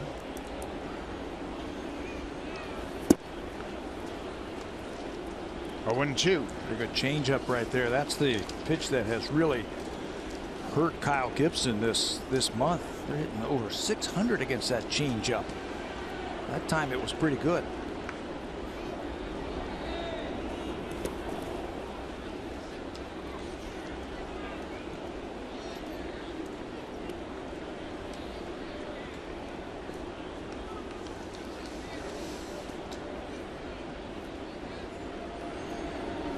Josh Tulowitzki trying to get something going here in the 5th. Ground ball back to the mound. Flip to first, one away. Jose Bautista will bat. He's 1 for 2, and Bautista is a iconic baseball player, and of course this was an iconic moment, and it's on display in center field. That's the bat from that great home run. Jose Bautista's bat, his batting gloves on display as part of the Canada Baseball Day presented by Honda. And who can forget that moment? You see players in the dugout jumping over the railing. It's my flippin' birthday. And Bautista certainly gave the Blue Jays fans across the country a moment to remember. How awesome is that? The bat and the batting gloves on display out in center field. You can go down there and check it out. That's right up there, I think, in Blue Jay lore, isn't it? Oh, absolutely. That shot right there, that home run. Jose's in his 9th season with the Blue Jays. He's hit 258 home runs in a Jays uniform, including back-to-back home run titles. He hit 54 home runs in 2010. He hit 43 in 2011. A 2-time home run champ. He also led the league in RBIs in 2011 with 132. He's driven in 100 runs in 4 of the 9 seasons he's played here with the Blue Jays. Oh, yes. They need his bat down the stretch. Yeah, and he's having good at bats. The numbers might tell it right there. Since his return from the DL, he's 4 for 14, but his at bats have been good. A little bit quicker on the inside fastball.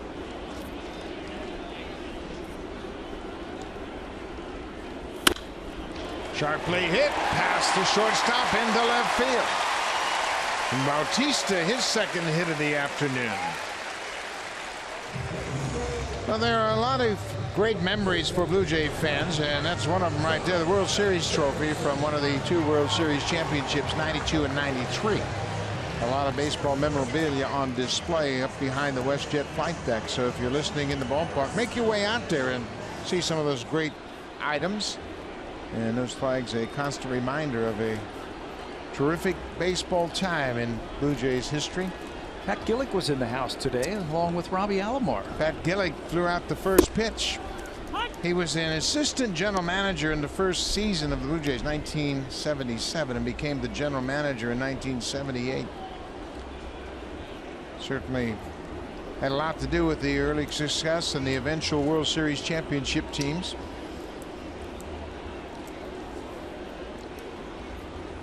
So did the guy who caught the ball, Robbie Alomar.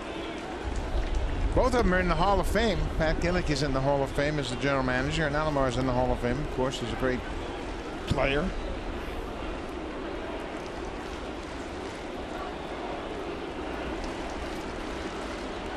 Josh Donaldson homered his last time up. He has the distance, doesn't have the direction. We mentioned Pat Gillick throughout the first pitch prior to the start of this game, and he makes his way to the mound. Robbie Alomar is his catcher. Gillick was a left-handed pitcher in his playing days. He played at USC in California. And when I first came here in 1981, he would put the uniform on and throw batting practice. And the first time I saw him, I didn't recognize who it was throwing batting practice. I said, this guy's terrible. I thought it was a police officer. He was throwing BP, and it was just terrible. Did you tell him that? Oh, yeah. Say, hey, boss. Yeah, hey, boss. You know what? Why don't you go back upstairs? My stroke is bad enough already. Donaldson takes it down and away. Full count, 1 out. Blue Jays threatening with the big bats here in the 5th. Bautista singled with 1 out. Donaldson with a full count, trying to get to Kyle Gibson.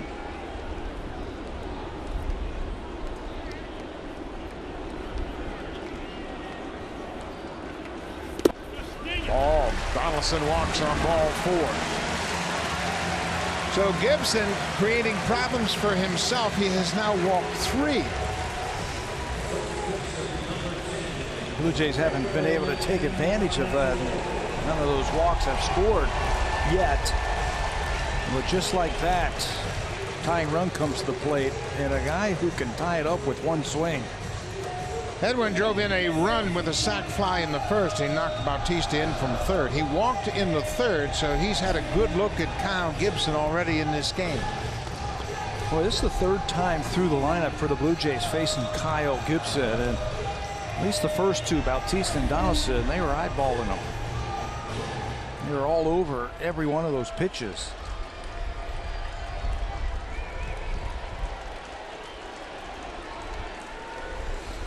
One out.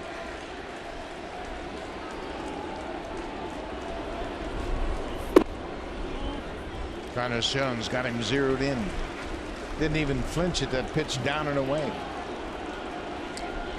Edwin with 36 homers and 106 RBIs.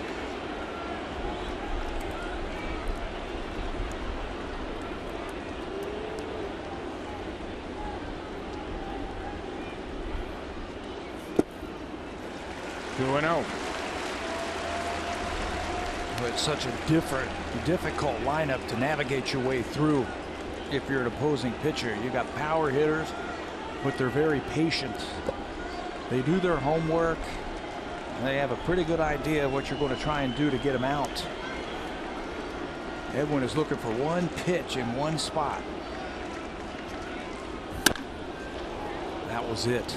He had a good cut at it, pulled it foul out in front, just a tad.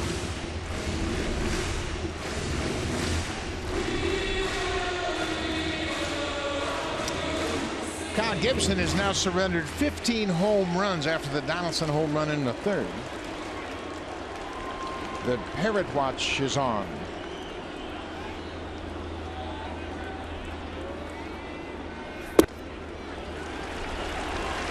Three and 1. Lay off that sinker.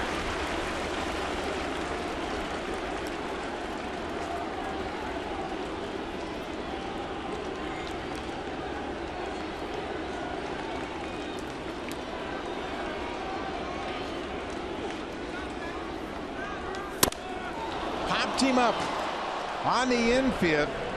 Infield fly rule in effect. Dozier makes the catch, and Conachon pops out. Boy, he made a pitch there. 3-1. You're looking for a fastball, but he made a pitch because it was up. And Edwin frustrated with himself. Would like to have that one back.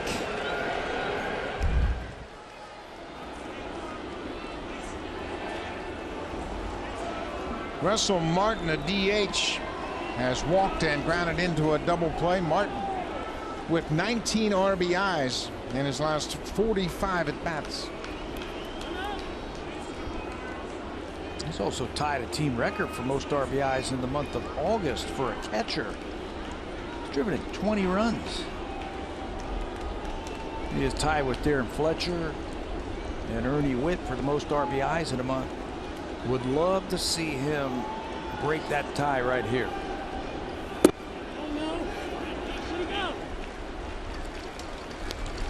Check swing. Pat Light, big right-hander who pitched on Friday night. Light was charged with 2 runs on 1 hit, but he walked 3 in just a third of an inning.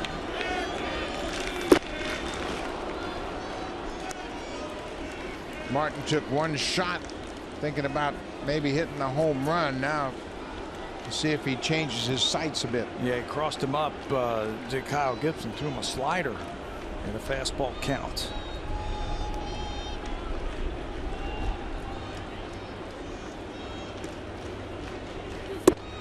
Changeup. That's the pitch that has been giving him trouble this month. That was a good one right there. Blue Jays trail by 3, 5-2 Minnesota. Twins scored 4 runs in the top half of this inning. Blue Jays, 1 out single from Bautista and a walk from Donaldson. Now there are 2 outs.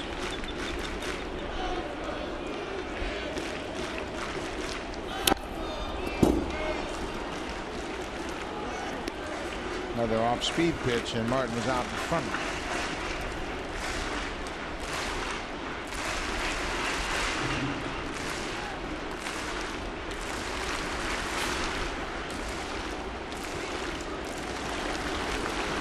Martin with 59 RBIs.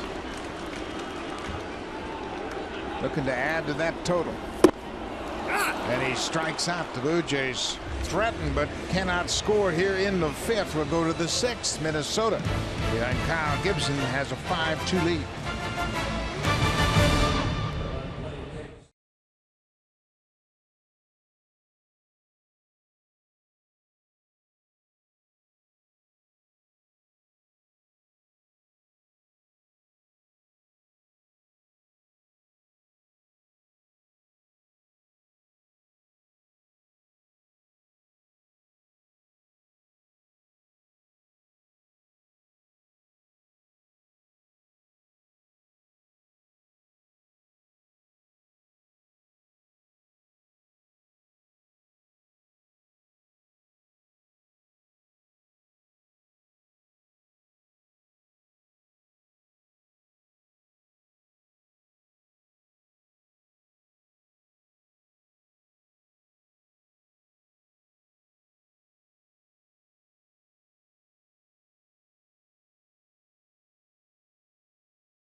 Canada Baseball Day on Sportsnet. Presented by Honda. A lot has changed in 40 years, but one thing hasn't. Honda, proud fan since 1977. Official vehicle of the Toronto Blue Jays. Final game of this 6-game homestand. A full house crowd in attendance. The Blue Jays trail 5-2. Minnesota scored 4 runs on 3 hits in the top half of the 5th, and we move to the 6th. It'll be the bottom third of the Twins order. Grossman, Suzuki, and Rosario.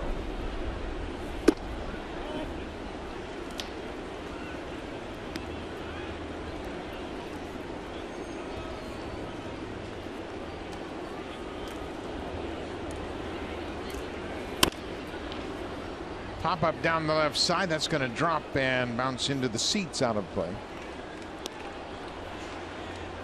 Bo Schultz was up earlier in the game. Now it's Scott Feldman who is loosening up. He has taken over as the quote long man, if you will, out of that bullpen, give you a couple of innings. There's a base hit off the bat of Robbie Grossman. His first hit of the afternoon, a leadoff single here in the 6th. Robbie Grossman will pick up the base hit. It's a knuckleball. You can see it's got some side spin to it. And when it spins like that, it stays on line. And he's able to poke it through. That is his 4th hit in this series. Kurt Suzuki is 0 for 2 so far this afternoon, but he has hit well against Dickey in the past. He's 5 for 15, a .333 average. You know what? I think Dickey has the right idea. Minnesota might play hit and run right here. Yeah. Suzuki can handle the bat. Grossman can run. And if you know Paul Molitor, you know he's not going to sit back. He's going to keep the pedal to the metal, if you will, offensively. Not running here, and Suzuki takes a strike.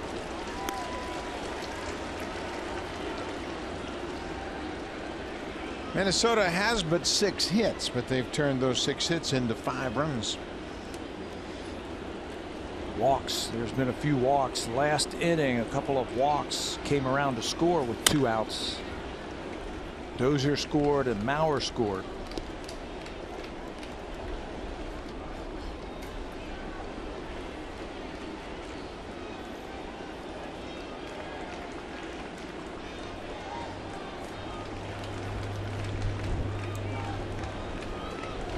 A 1-2 to Suzuki.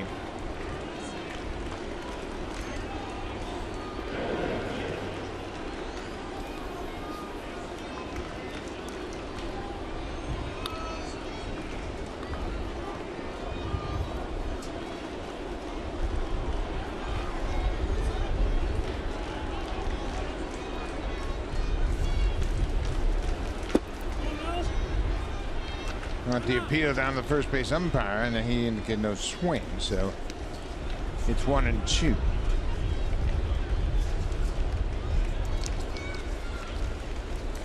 Blue Jays came back yesterday afternoon.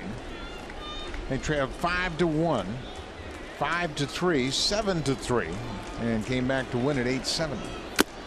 Suzuki strikes out. Coley hangs on for the strikeout. Well, after this game this afternoon, the Blue Jays will head to Baltimore and take on the Orioles. It all starts tomorrow night. Marco Estrada goes to the hill against Wade Miley, the lefty. Then Jay Happ and Ubaldo Jimenez. Then Aaron Sanchez makes his return to the rotation on Wednesday night against Giovanni Gallardo, coming off his shortest start of his career last time out. Blue Jays have lined up their hottest pitchers for that series against Baltimore. I got a question for you. Deanna Navarro catch Estrada tomorrow night? Yes. Yes. I mean, they have worked so well together. Marco's ERA last season when Navarro caught him, 263. Batters hit just 181 against Marco last year when Navarro was catching him. So I could see that. Yep, I think you're right. I think he starts tomorrow night. Little infusion of some new blood. 1-0. Eddie Rosario taps it out in front of home. Dickey throws to first. Rosario is retired for the first time this afternoon. On the play, Robbie Grossman moves to second.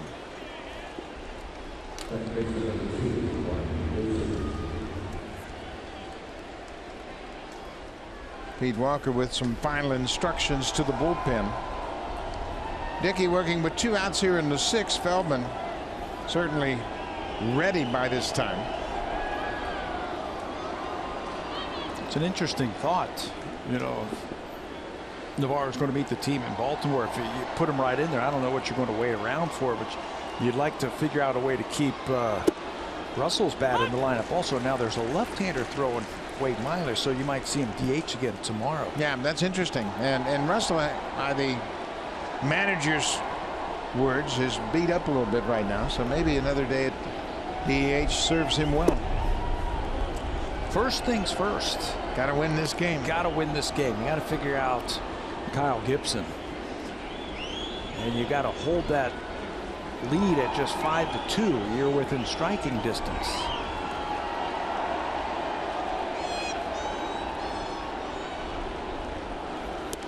Dozier checked his swing and fouls it up. 1-2.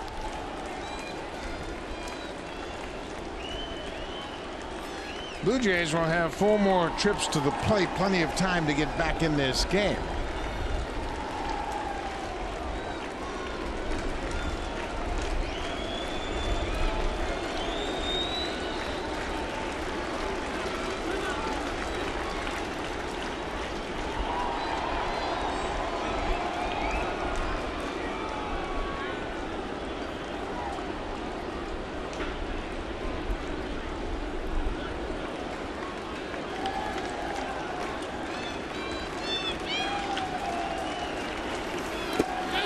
Dozier strikes out. That ends the inning. Dickey strands a base runner in scoring position.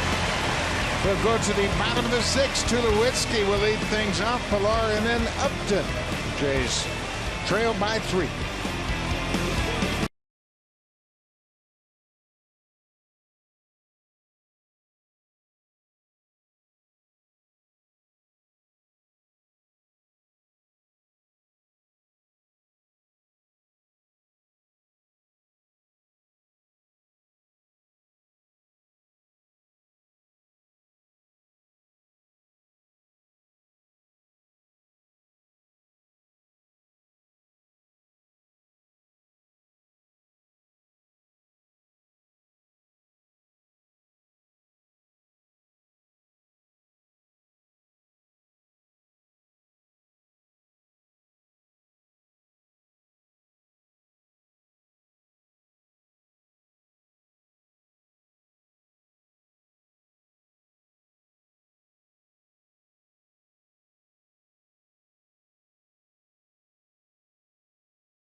Week with the greatest superstars in sports entertainment. Not fucking Pat, but WWE Raw. It goes tomorrow. Sportsnet 360 and Sportsnet Now. You guys are right up there, but not quite with the WWE guys.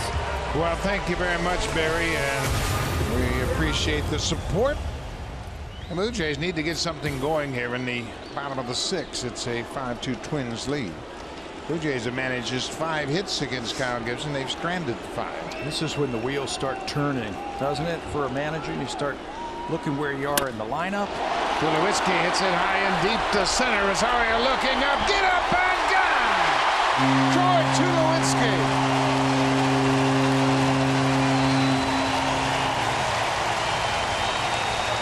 Well, that didn't take long. Tulo with his 22nd home run of the season. We showed you the wind starting to whip up around here this afternoon, and that means the ball is carrying to center field. Tulo doesn't waste any time, sees the first pitch from Kyle Gibson, likes what he sees, and hits a blast over the center field fence to get the Blue Jays 1 run closer. 5-3 Twins. Kevin Pilar reached last time up with a single to left. Here it is one more time. He threw him a slider last time up, and he flew out to center field. This time, first pitch of the inning is a fastball right down Broadway. And just like that, the bullpen is up for Minnesota.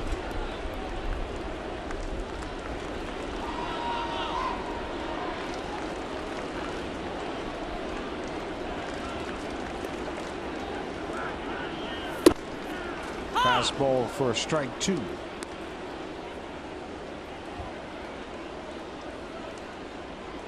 Troy Tulowitzki, home run number 22, RBI number 65 for the shortstop.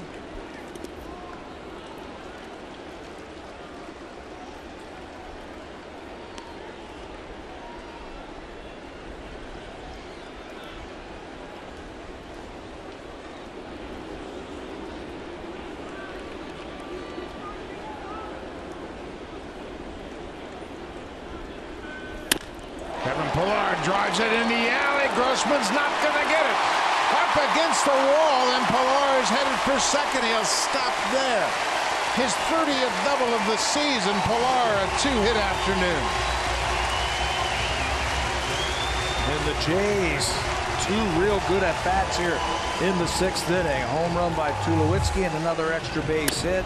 Pilar reaches for that one and barrels it up into the gap in left center field.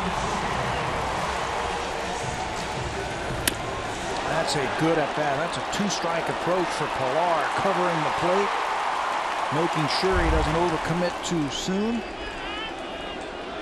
Keep the line moving. Melvin Upton Jr. 0 for 2. Look out. Pilar now 30 doubles. He's just outside the top 10 in doubles in the American League. Pedroia, Seager, and Correa all with 31 doubles.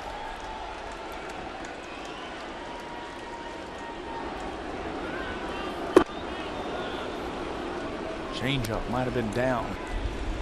He was making up his mind that he was going to swing before he saw the pitch. Came up with a big hit yesterday to right field. And he needs to move that runner.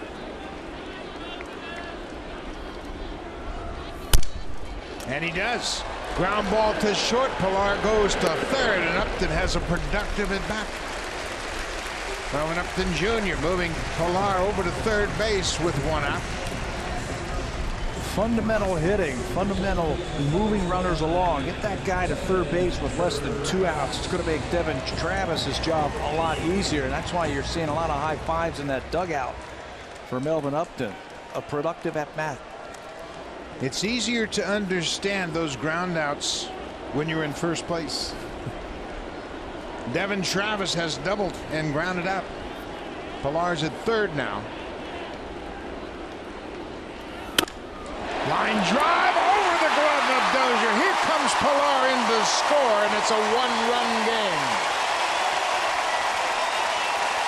See, it makes his job easier when you got that runner at third base, less than 2 outs. You're not trying to do too much. You're just trying to hit a line drive somewhere, hit a ground ball, or keep it in the middle of the diamond, and you're going to get yourself an RBI. Blue Jays are going to get a run scored, and the Twins look like they're going to make a pitching change. Devin Travis has that right field stroke down, and it's just out of the reach of a leaping Brian Dozier, and just like that, the Blue Jays coming back again. Tulowitzki got it started. Pilar doubled. Travis knocks Kyle Gibson out. Pat Light comes on to face Josh Thole when we come back to Rogers Center.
Kyle Gibson out of the game. He goes 5 in the third. He's given up 8 hits.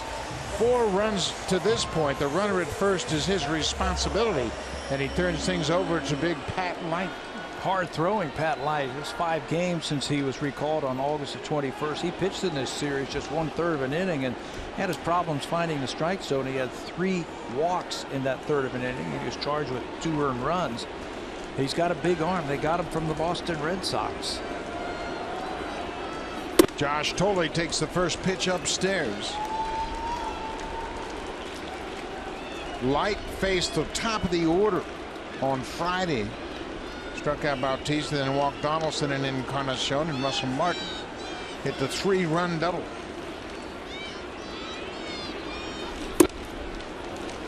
Wow. 2-0. You can see how hard he's throwing. That Kurt Suzuki had some trouble with that fastball.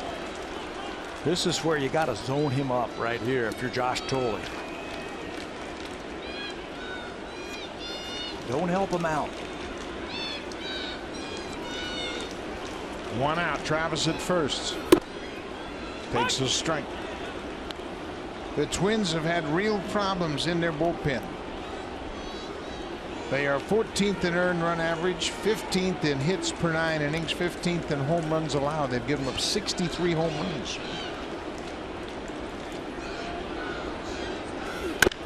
Bouncing ball. Mauer goes to second for 1. The return in time, and Pat Light gets a big double play to close out the Blue Jays. But the Jays make it a 1-run game. Troy Tulowitzki led it off with a deep home run to center field, his 22nd of the season.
Dickey leaves, and it's a 1-run game.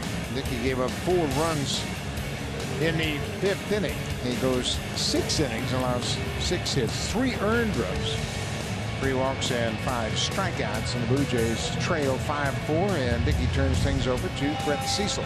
You bring in Brett Cecil here as the Blue Jays have closed the gap to 1. You got a lefty at Mauer, and Brett has been able to handle Mauer in his career. And then you've got the lefty Kepler, never faced him, and then Trevor Plouffe. So the bullpen did a good job yesterday, slamming the door and giving the offense a chance to come back and win that game. They got to do it again here on Sunday. First time that Brett Cecil has pitched in this series. He last pitched on Thursday, faced 1 batter. He walked Cole Calhoun on 5 pitches. So it'll be Joe Mauer, Max Kepler, a couple of lefties, and then Trevor Plouffe, the right hand.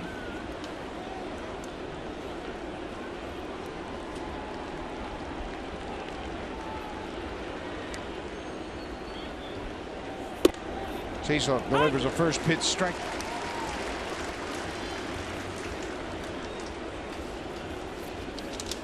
Joe Mauer has walked twice. He's officially 0 for 1. Scored a run in that 4-run 5th inning.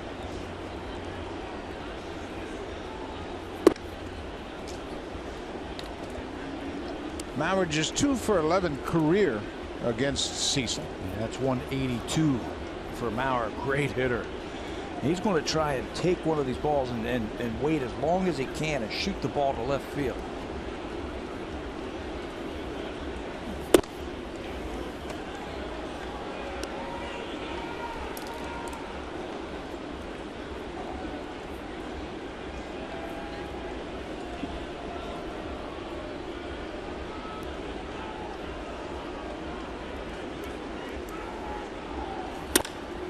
He shoots it to left field. Upton's going to cut it off. He'll spin and fire back into the infield. Mauer with a leadoff single.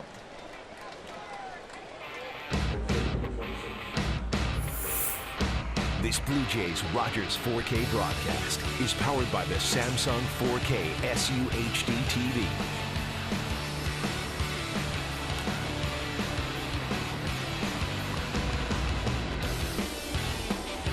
5-4 Twins lead it. Mauer with the leadoff single. Kepler has driven in 2 without benefit of a hit. He's 0 for 3, but has 2 RBIs. Yeah, without a benefit of getting the ball out of the infield. Robbed of a hit his second time up when he drove in a run on a ground out.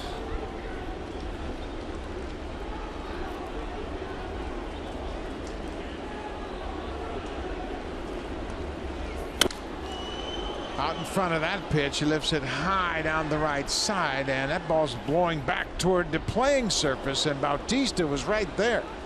Jose aware of the wind out there, and that ball was well into the seats, but the wind pushed it back near the playing field. Normally you see left-handed batters get out in front like that and hook the ball, and it just keeps going foul. That time it got up into the wind tunnel and it kept blowing it back fair. Good job by Jose not giving up on it. Feldman getting loose. He'll probably come in to face Trevor Plouffe, who's the on-deck hitter. Yeah, you got a couple of powerful right-handers coming up in Plouffe and Sano. 3-1 now to Kepler. Cecil in to pitch to the left-handers, Mauer and Kepler. Mauer's single to left. Kepler has a 3-1 count.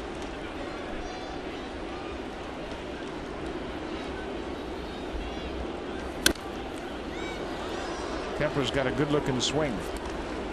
He's a young player. He's made a couple of mistakes in this series, but he's got some baseball talent. And once he polishes that off, he's learning at the big league level, which is very difficult for a young player. He's going to be a good player.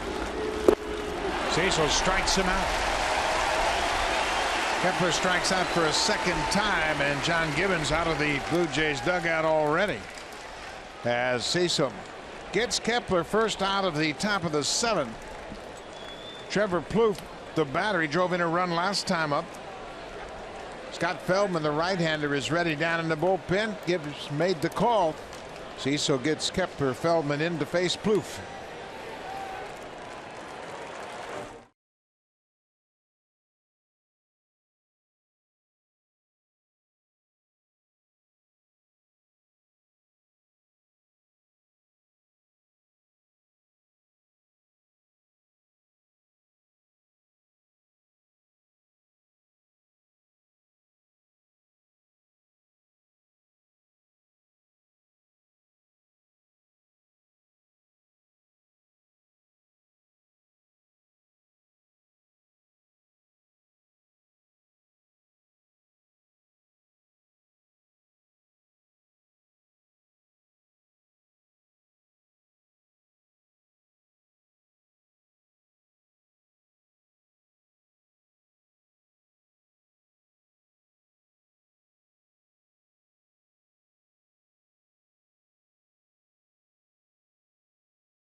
This copyrighted telecast is presented by authority of Rogers Blue Jays Baseball Partnership and may not be reproduced or retransmitted in any form.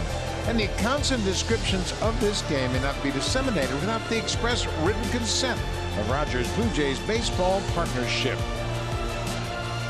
Another good ball game on hand today. 2 home runs, one by Donaldson, one by Tulowitzki.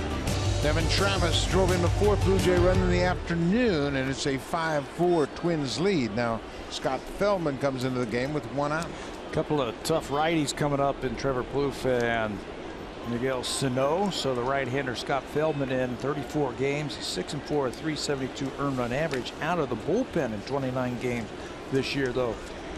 He's 5-2 with a 375 earned run average. He's a sinker ball pitcher, and he's looking for a ball on the ground. First pitch, a pretty good pitch, but called a ball. Trevor Plouffe 1 for 3. Plouffe has driven in 13 runs in his last 12 games, including an RBI single in the 5th inning. 5-4 Twins. Wow. 2 pretty good pitches. That Feldman's got to now come a little bit closer to the strike zone.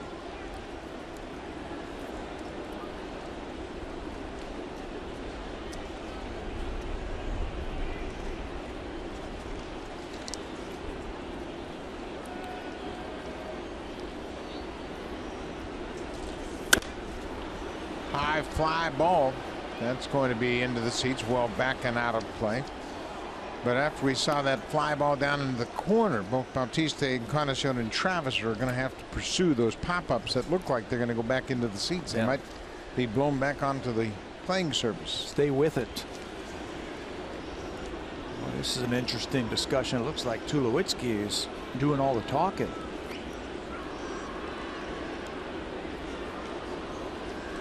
Yeah, it was interesting. He came in immediately, and I tell you what, he doesn't miss a thing. He's involved on every pitch. He's engaged, and he's got perspective of the shortstop, but he's also aware of what's going on with the pitcher catcher. It's like having another coach out there. 2-1 to Plouffe. Ground ball. Donaldson at 3rd. Quickly to 2nd for 1. Travis to 1st. In time. A double play. Scott Feldman with that sinking fastball gets the ground ball to Donaldson.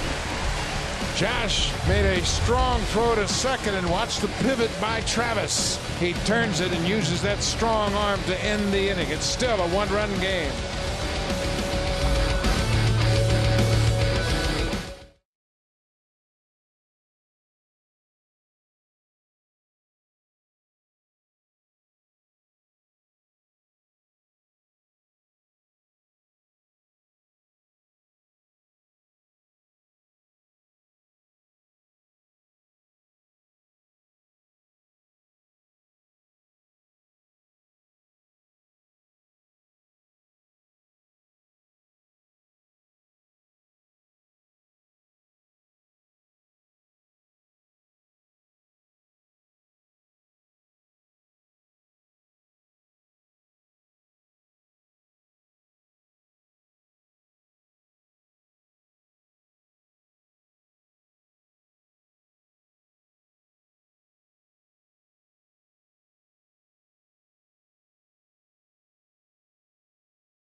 Help their teammates, and watch Troy Tulowitzki with Plouffe at the plate, and he calls the catcher out.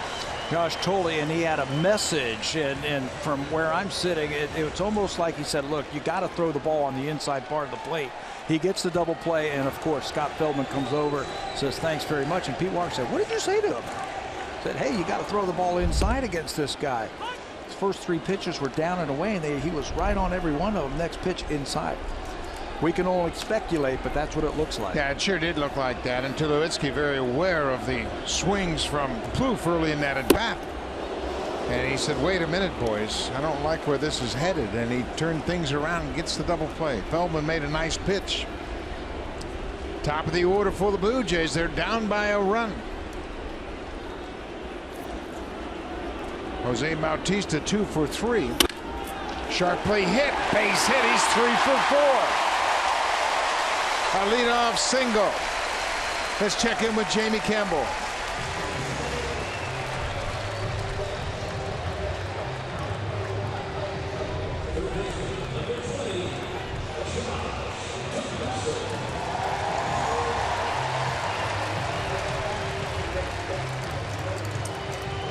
Kevin Gausman, through 6 innings, has shut out the Yankees on 6 hits. He hasn't walked a batter and struck out 8. With Tillman on the DL, Gausman is their best pitcher. Josh Donaldson 1 for 2 with a homer. JD homered in the 3rd. He walked in the 5th. Pat Light got a double play to end the 6th. Now he gives up a leadoff single to Bautista. And this is where Light came in the 6th inning on Friday. He had to face Bautista. Donaldson. High fly ball. That's going to be way back and gone.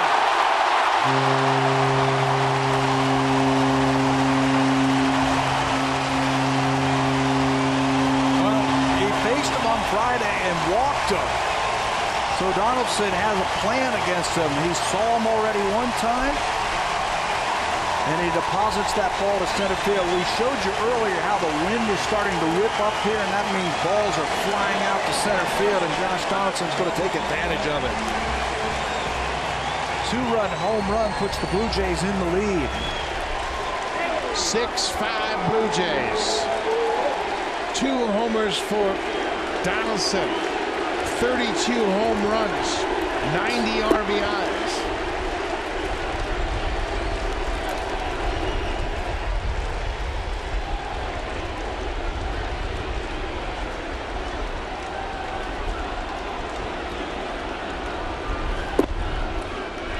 Edwin Encarnacion, a 2-0 count. Told you that he is starting to swing the bat like the MVP that he is. Check swing foul. Donaldson's 4th multi-home run game of the season.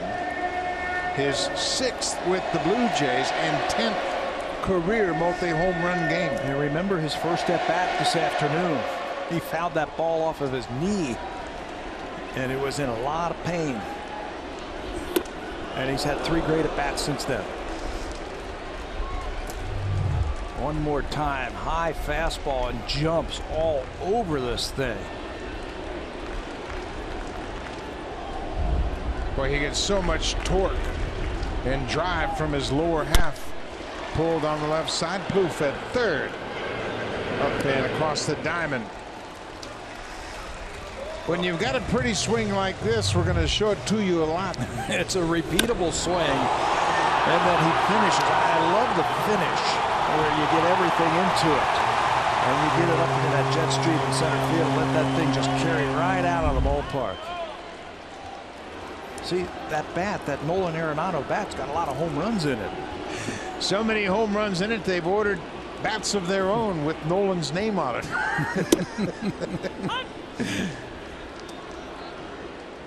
Jason Grilli picked up the win in yesterday's game. He is heating up now. He's the 8th inning guy.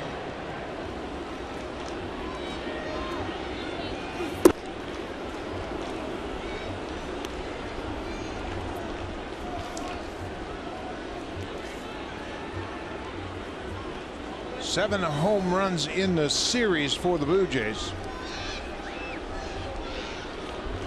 0-2 to Martin.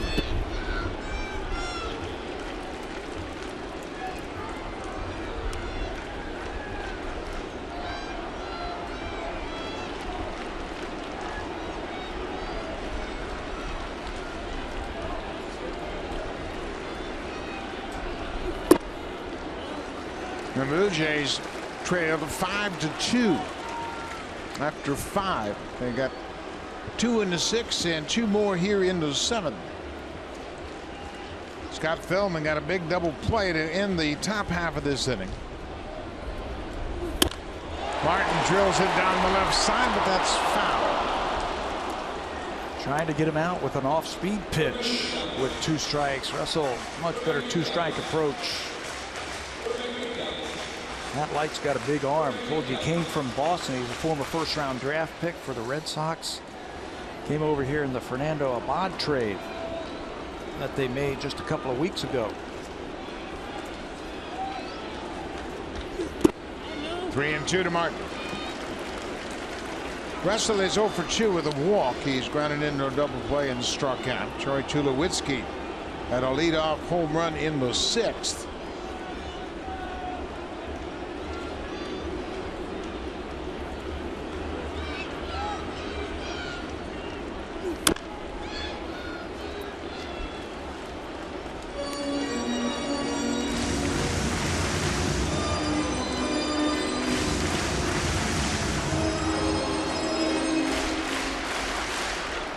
Not afraid to throw that split finger fastball. He's thrown a couple of them now with 2 strikes to Russell. Popped up. Changed up on him. Over the dugout. Scott Feldman is the pitcher of record for the Blue Jays. He got a double play to end the top half of this inning, and the Blue Jays have taken the lead. He is 1-1 since joining the Blue Jays. Today, this is his 9th appearance, and he got a big double play. With an assist, quite possibly, from Troy Tulowitzki. Pop up into shallow left field. Grossman coming in, and he makes the catch. Martin's retired.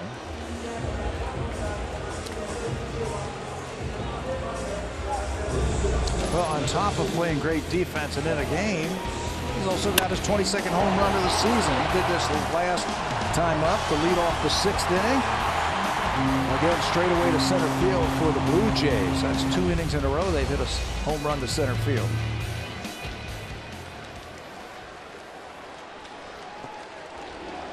Tulowitzki last year hit 5 home runs in 41 games as a Blue Jay. He had 17 home runs on the season. Now he has 22 this year. His career high in home runs, 32 home runs back in 2009 with the Rockies.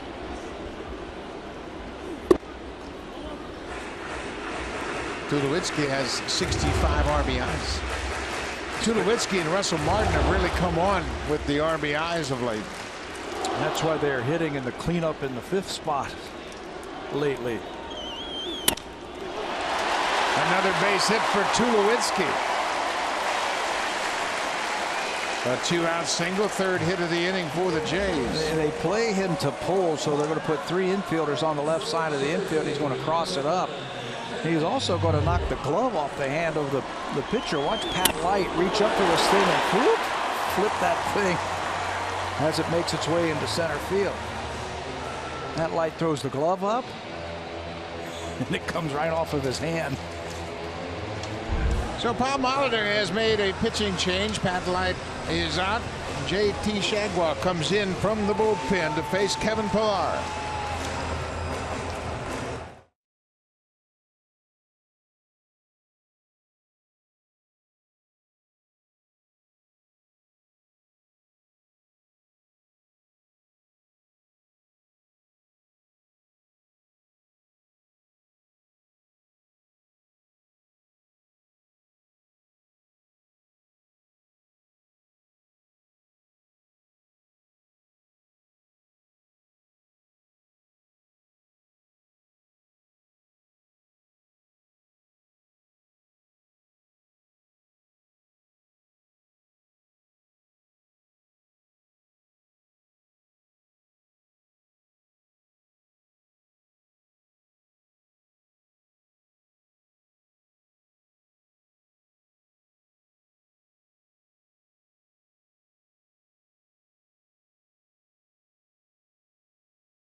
game is brought to you by Honda, official vehicle of the Toronto Blue Jays, proud fan since 1977. This afternoon, we're going to show you a couple of home runs from Josh Donaldson. One out in the third inning. He deposits that into the second deck in left field to get the Blue Jays their second run, and then we just saw this one. Dead center field. Gives the Blue Jays the lead. Two-run home run, another multi-home run game for Josh Donaldson. This afternoon, our drives of the game. I love that replay there. Pat Light threw that ball and actually pointed that the ball was up in the air like it's going to be a fly ball to center field, but he doesn't know about how the ball carries here. It carried right out of the ball game. Rosario, the center fielder, acted as if he thought he had a chance to catch it, but it was deep. This is JT Chagua, 25 years old. He's got a good arm. Number 2 pick out of Rice just back in 2012. Big arm. First pitch to Pilar is a ball. Kevin Pilar is 2 for 3, doubled and scored in the 6th. That double, his 30th of the season. 6-5 Blue Jays. They've out-hit the Twins 11-7. That ball gets away from Suzuki, and Tulowitzki will advance to second. Well, he's got a big arm, but the problem is being able to throw for strikes consistently. First 2 out of the strike zone, that one to the backstop. Kevin Pilar's at bats the last 2 days have been outstanding. This time lays off this ball and it gets by Suzuki. Doubled the left center field last time up.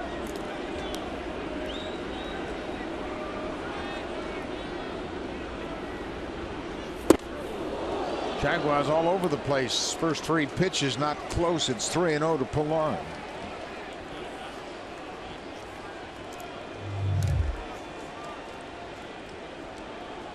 .95-mile-an-hour with that fastball, but just runs in on Pilar.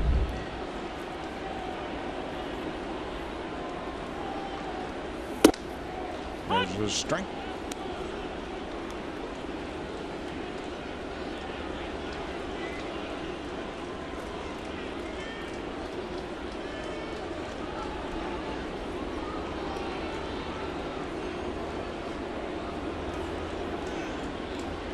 Three-1 to Pilar. Ball 4. So Pilar walks. Jaguar walks the first man he faces. There are 2 outs in the inning. Josh Donaldson with a 2-run home run this inning, his second home run of the afternoon.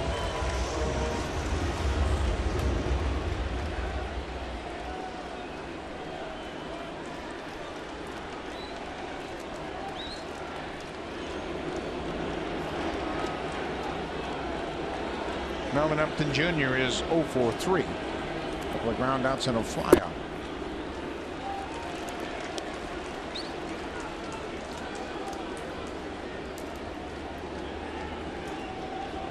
Paul Molitor is hoping for some sort of solution on that lineup card. Still a 1-run game.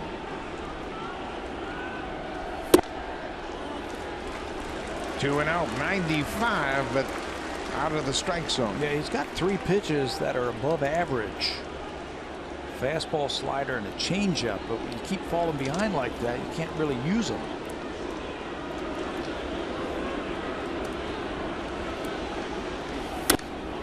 You got to use the one that you have the most control with, and it looks like it's the fastball.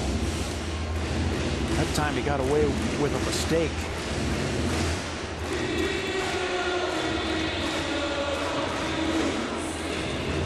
Melvin Upton Jr. has really picked things up with the bat lately. Of course, he had the game-tying triple yesterday and scored the winning run on the air. Way outside. Shagged down by Suzuki. Upton came into this game batting .313 over his previous 13 games with a .929 OPS. Devin Travis, another big day at the plate, 2 for 3 with an RBI. He has doubled.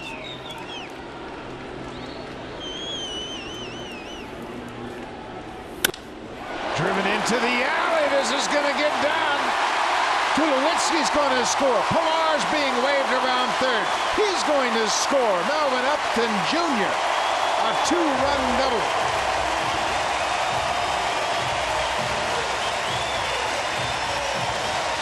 Blue Jays have put 4 on the board by themselves here in the 7th inning. That is a clutch hit right there. You mentioned that Upton's been swinging a hot bat. 3-1. He's going to be sitting on a fastball, but he gets that leg kick up early, and his timing is perfect. Gets the leg down, and that allows him to drive that ball into the alley in right center field. You got the right guy running in Pilar with a lot of speed. He's going to score without a throw, and the Blue Jays now have turned a deficit into a 3-run lead. Devin Travis drove in a run his last time up.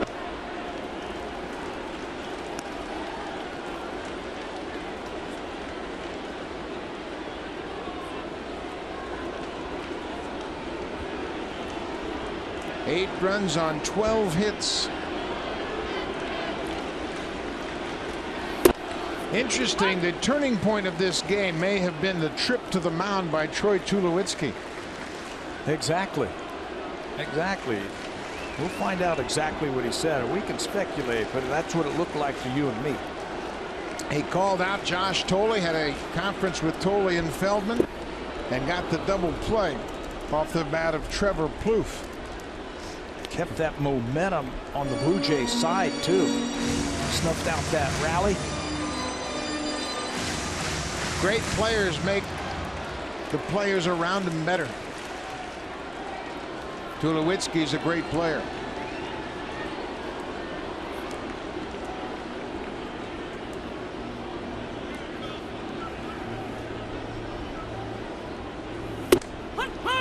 Travis caught looking at strike 3. That ends the inning, but the Blue Jays put up a 4 spot in the bottom of the 7th. Jason Grilli coming into the ball game. Josh Donaldson has had a big day at the plate. This home run, a 2-run shot, his 32nd to give him 90 ribbies.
Jays Care Foundation go beyond the ballpark in 2016? Well, you can join the Jays Care Foundation Young Professionals roster.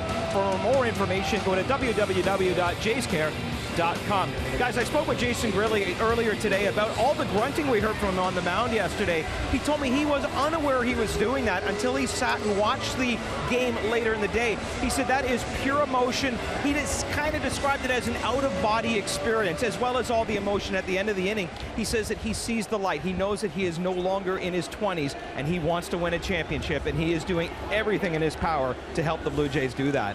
He's been terrific. He has really stabilized the bullpen, and really is on here with the Blue Jays up by 3.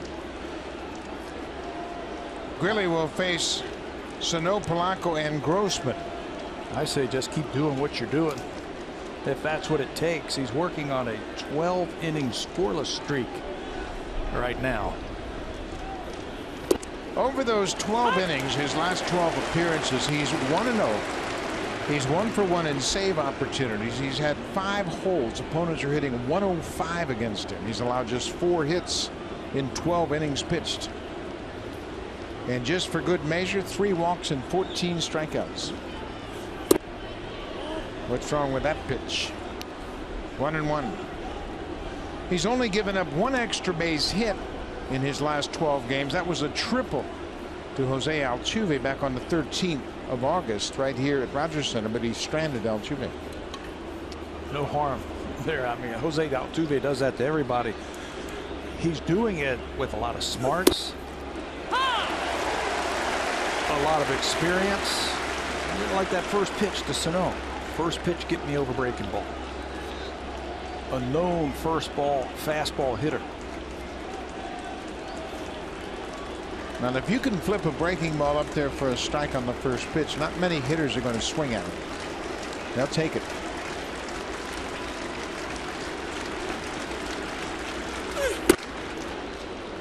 Upstairs with the heater, 2-2.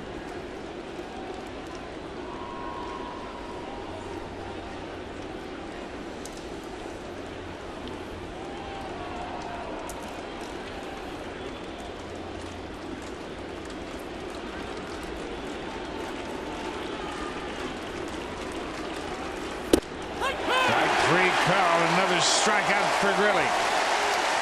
Sano caught looking at the breaking ball. See, most people would have thrown the breaking ball last pitch and then the fastball this pitch, but he threw a fastball, and I think that surprised Sano last pitch.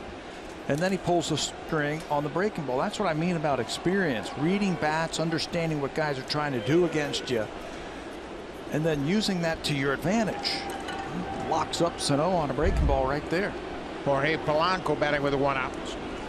Polanco, the shortstop, 0 for 3.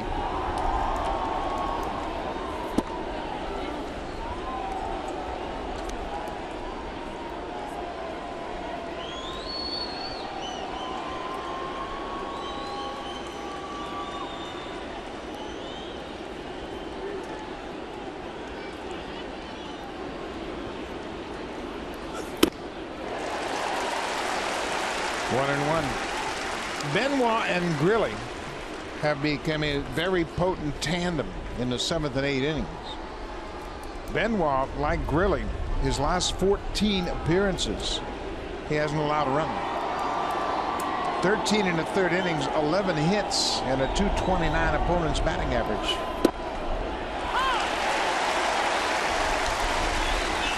It's a nice little bridge in front of Osuna. And when both of these trades were made, they were accepted as kind of a ho-hum deal. But they have grabbed a hold of the 7th and 8th inning, respectively. Veterans, they've been around. They've been closers in the past, both of them, Benoit and Jason. I thought yesterday, in the game yesterday in the 8th inning, when Grilly came in, the final out against Santana was the one that really fired up the Blue Jays. That was a big, important at bat with the runner on base. And the Blue Jays responded in the bottom of the 8th with 2 runs on 3 hits to win it. 2-2 to Polanco.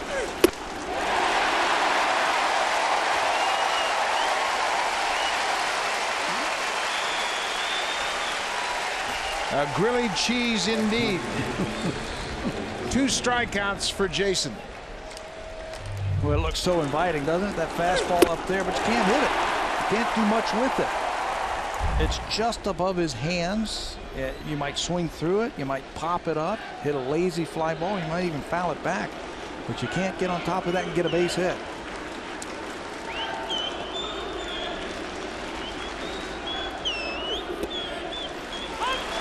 Boy, he's got the feel for that breaking ball now. He just flips it in there for a strike. Robbie Grossman 1 for 3.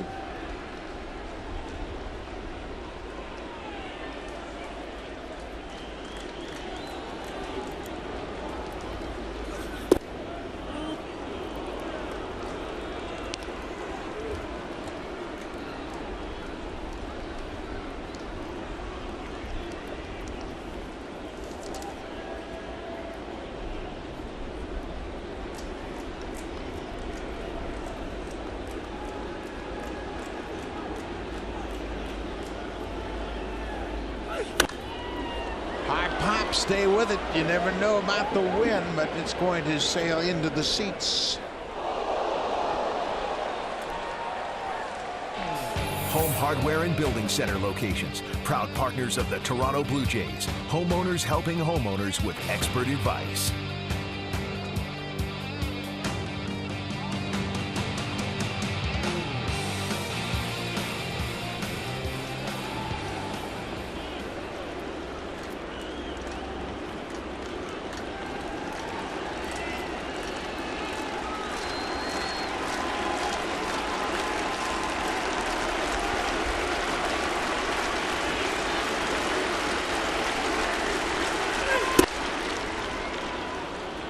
Grilly has 2 strikeouts this inning.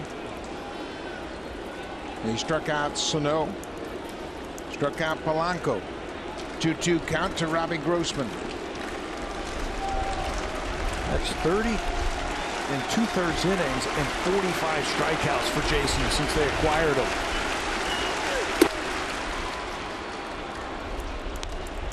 Count is full.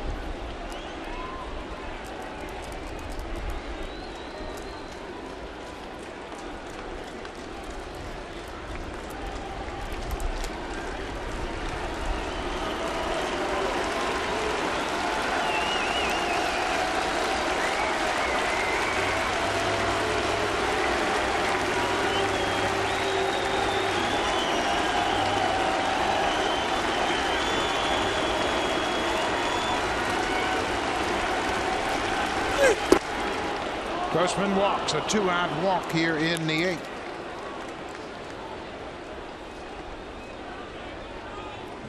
Grossman did the right thing. He laid off that high fastball 3 straight after Grilly got ahead 1-2. Ari Dickey was the starter for Dickey. He goes 6 innings, gave up 3 earned runs, 5 runs overall. Cecil Feldman and now Grilly out of the Blue Jays bullpen. Kurt Suzuki, the Twins catcher, 0 for 3.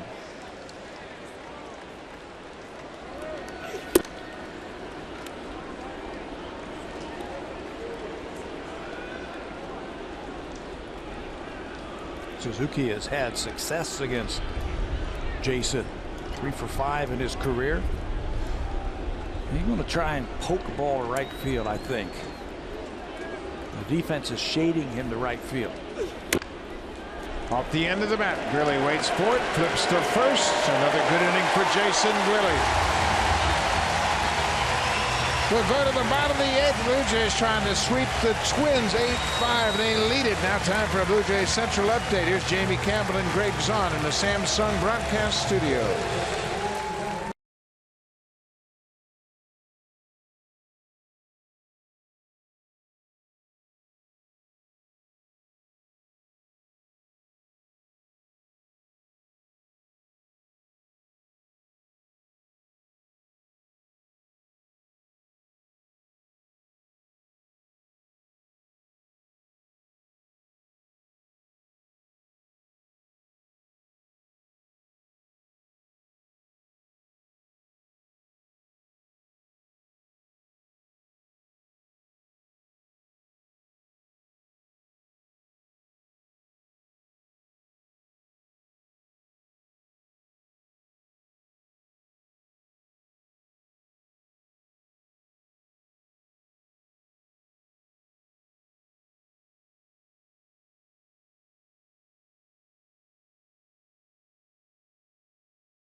pitcher for Minnesota is Alex Wimmer. He made his major league debut here on Friday night and had a 3-up, 3-down inning with a couple of strikeouts in his first big league game. Alex Wimmer's from Cincinnati, Ohio. There are his numbers in AAA. 2-1 with 362 earned run average. You mentioned that he had his major league debut right here. Got his wife and his daughter here. They got a chance to see that. We had a shot of him talking to Paul Molitor afterward, and I asked him, I said, Alex, what did he say to you? He said, hey, congratulations on making your major league debut. It's tough to put you in a situation like that, in a big ball game like that. And Alex said, hey, I don't care if you put me in. I'm in the major leagues. I'm getting a chance to face big league hitters. And he got them all out. Alex Wimmers to Josh Thole. There was a time he wasn't really sure he'd be able to pitch again. He suffered two, not one, but two major arm surgeries. Thole bounces it over the mound, and his shortstop makes a nice play. Polanco took a tricky hop and throws to first to retire Thole.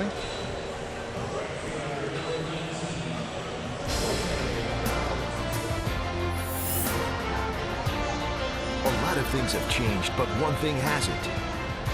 Honda, official vehicle of the Toronto Blue Jays, proud fan since 1977.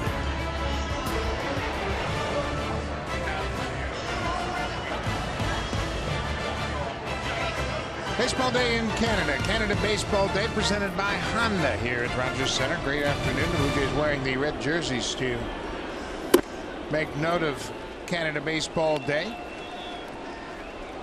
T-shirts were given away to the fans as they arrived here. Jose Bautista's had a 3-hit afternoon. Bo Schultz has been up earlier in this ball game. Osuna is warming up. It's a save situation as we speak. Bautista lifts a high fly ball to left field. Grossman waiting there, and Bautista's retired. 2 away. So if it still's 8-3, 8-5 at this point, it'll be Osuna, and if the Blue Jays tack on a run, more than likely be Bo Schultz. Yeah, just as soon like to see him get another run, so Osuna can be well rested before you head out on the road. We'll probably see Bo Schultz then. If not, you got to get him ready just in case.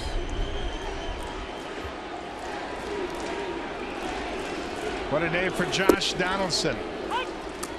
As Jamie and Greg alluded to, Josh had a rough start to this day. Found the ball off his leg, made 2 bad throws, charged with an error, but he has recaptured the day. 2 home runs, 3 RBIs. He scored a pair of runs. He now has driven in 90 runs for the season. That home run for Donaldson, first one was his 11th against the Twins. The second one, number 12 against Minnesota. That's the most home runs he's hit against one ball club. He has 11 home runs against Boston and 10 against Houston. But he, like Bautista, likes what he sees when he sees that Twins uniform. This is a deep drive to center. He's done it again. A 3-homer day for Donaldson.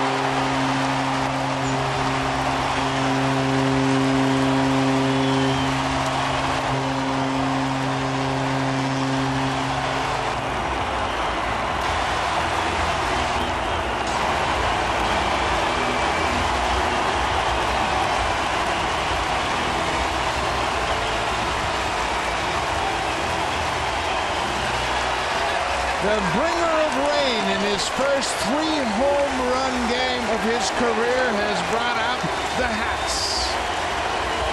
They are raining down here at Rogers Center. The hats flying out of the 5th deck. That's got to be a curtain call, doesn't it? Absolutely. Here he comes.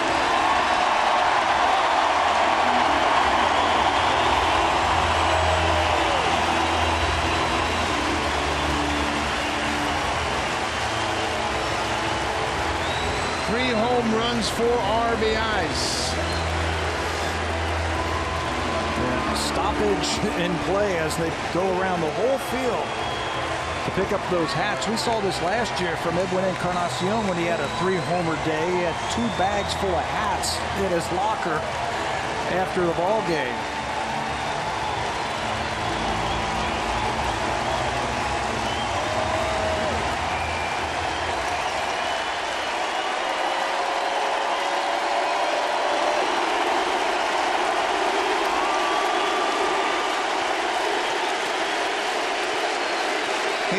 only man that can bring the rain on a sunny day.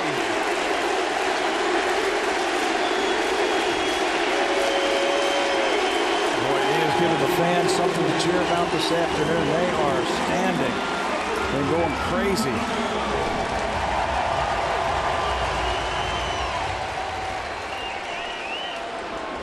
Two home runs to dead center.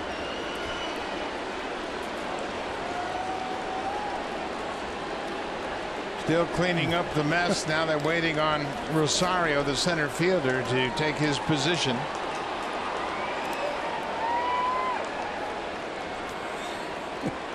Everybody's picking up hats.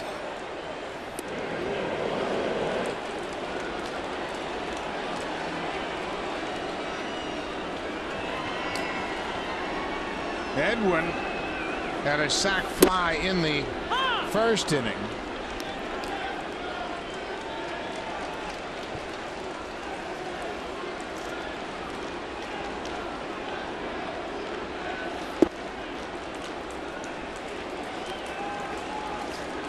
Donaldson with 3 home runs has tied Chris Davis for 3rd in the American League behind Trumbo and Encarnacion. He's making a push, isn't he? Back into that conversation for MVP again. Puts him up into the 6th spot in RBIs with 90. And runs scored. He's got 3 more runs scored this afternoon. The 21st time a Blue Jay has hit 3 home runs in a game. Josh Donaldson's first 3-homer game of his career.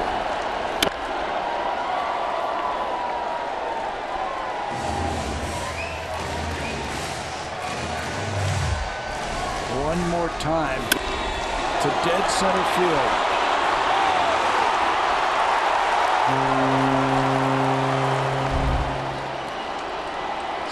8 extra base hits this afternoon for the Blue Jays.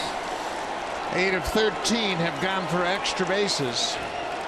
Josh Donaldson, a 3-for-4 day. He's also walked. Edwin gets a piece of it. Troy Tulowitzki, a 2-hit day with a home run. Another look at the fans reacting to the hat trick for Donaldson. I love it.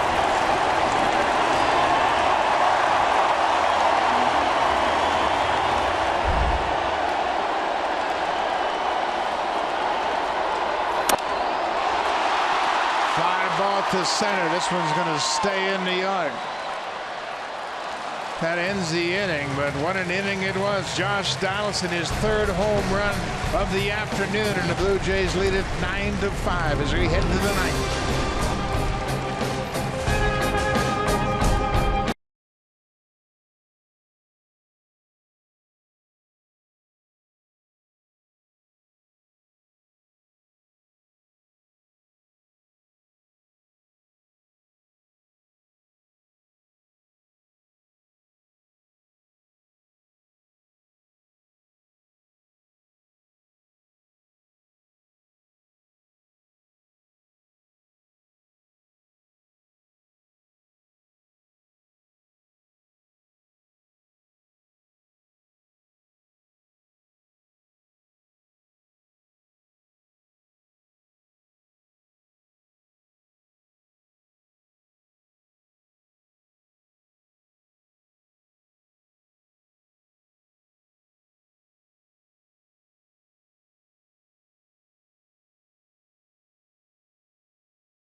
Right after this game, the Cubs are at LA to take on the Dodgers. They won The Dodgers beat the Cubs 3-2 yesterday.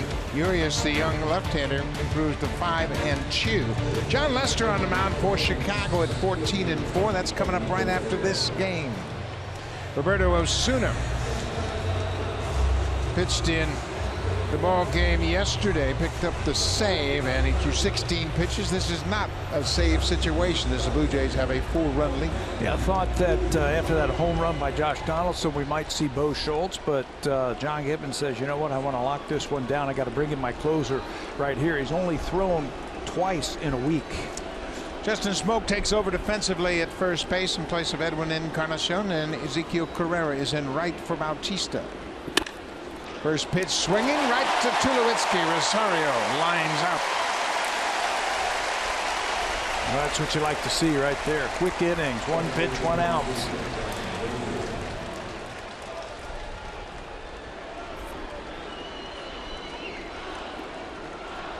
Brian Dozier has taken the collar so far. He's 0 for 3 this afternoon with a walk. Leadoff man. Dozier batting .268 as we speak. Dickey started. Cecil went a third of an inning. Scott Feldman got a big double play in the 7th. And he might be rewarded with the win. He is in line for the win. It would be his 2nd win as a Blue Jay. Josh Thole takes this shot right on the chin, literally. He says that mask right there, he says those type of foul balls don't even feel them. That hockey mask.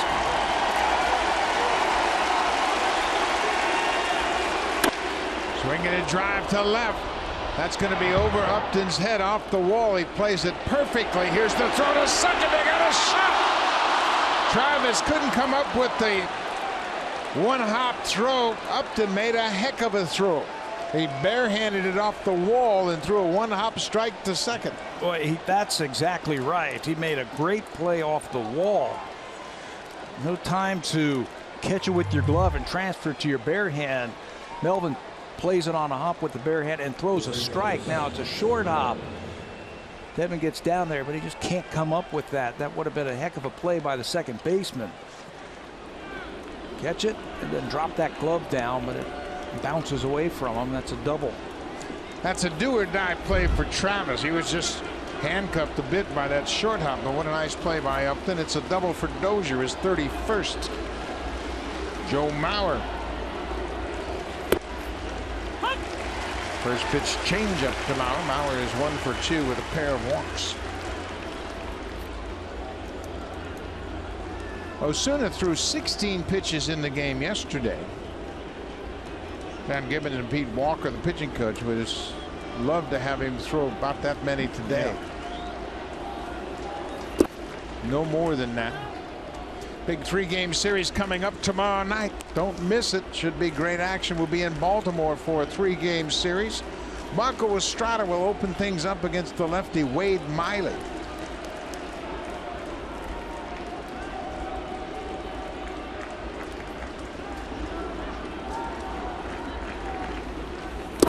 They're in the top of the 9th in New York. Baltimore has a 5-0 lead over the Yankees.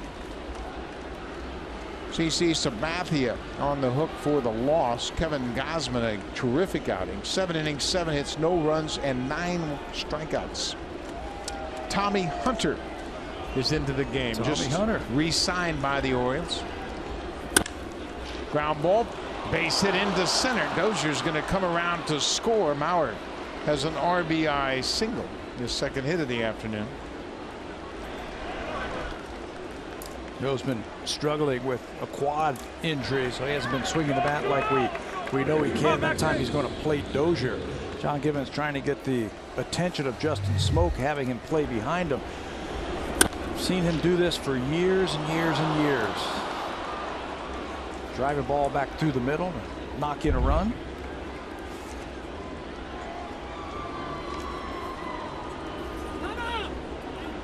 The Twins have scored 21 runs in this 3-game series, and they're on the verge of being swept. And this could be 10 losses for them. In 8 of those losses, they've given up at least 8 runs. So Paul Molitor's team, they've been swinging the bats. They've got 6 runs and 9 hits already. That should be enough to win.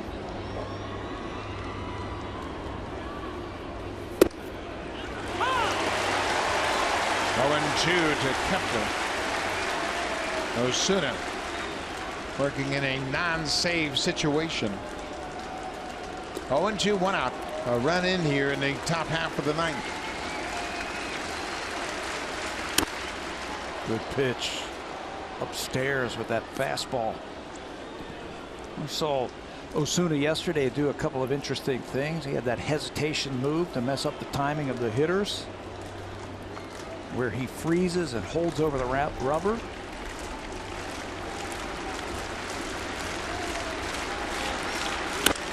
Kepler turns and rips it into the seats, foul. Osuna faced Dozier, Mauer, and Kepler in the 9th inning yesterday. So he's been given the same 3 hitters here today with 1 out. Dozier doubled, Mauer singled, now Kepler behind 0-2. He got Kepler to end the ball game with a fastball up and away. This is popped up. Totally over near the Blue Jays dugout, will get there and make the catch.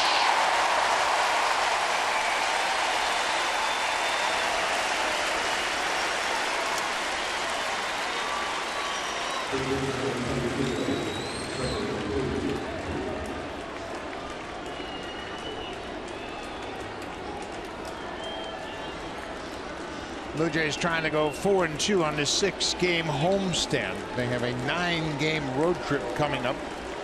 Baltimore, Tampa Bay, and New York back into the AL East.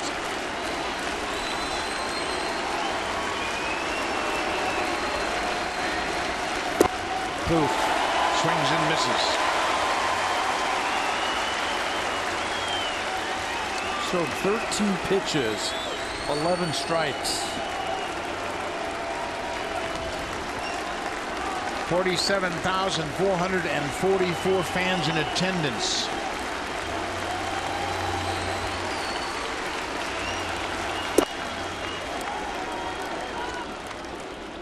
Blue Jays are the only team in the American League to average over 40,000 fans. The 3 other teams in Major League Baseball are the Dodgers, the Cardinals, and the Giants, all over 40,000.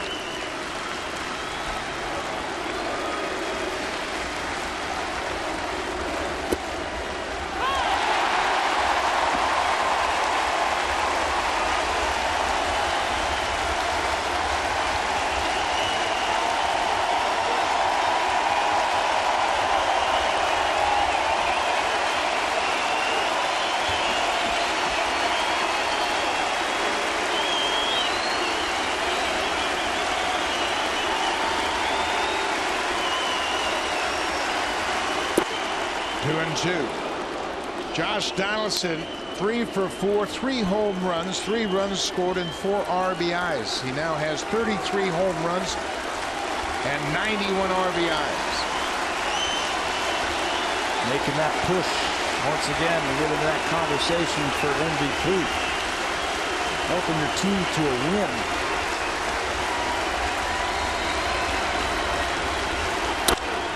Up the middle, base hit for Plouffe. Mauer will stop at second.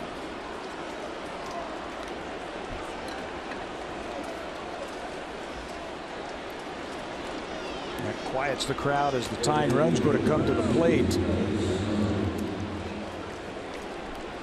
Miguel Sano.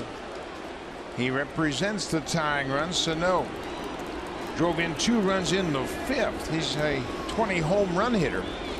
On the afternoon, he's 2 for 4. That's where you got to figure out, you got to get back that scatter report and say, okay, how are we going to get him out?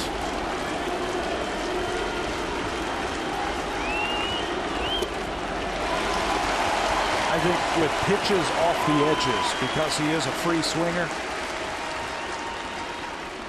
350 at bats, he struck out 139 times.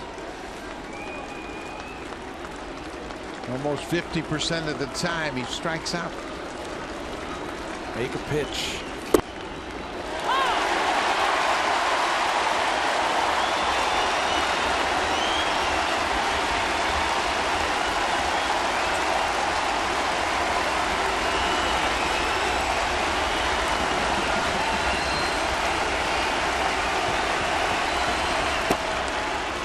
1-2.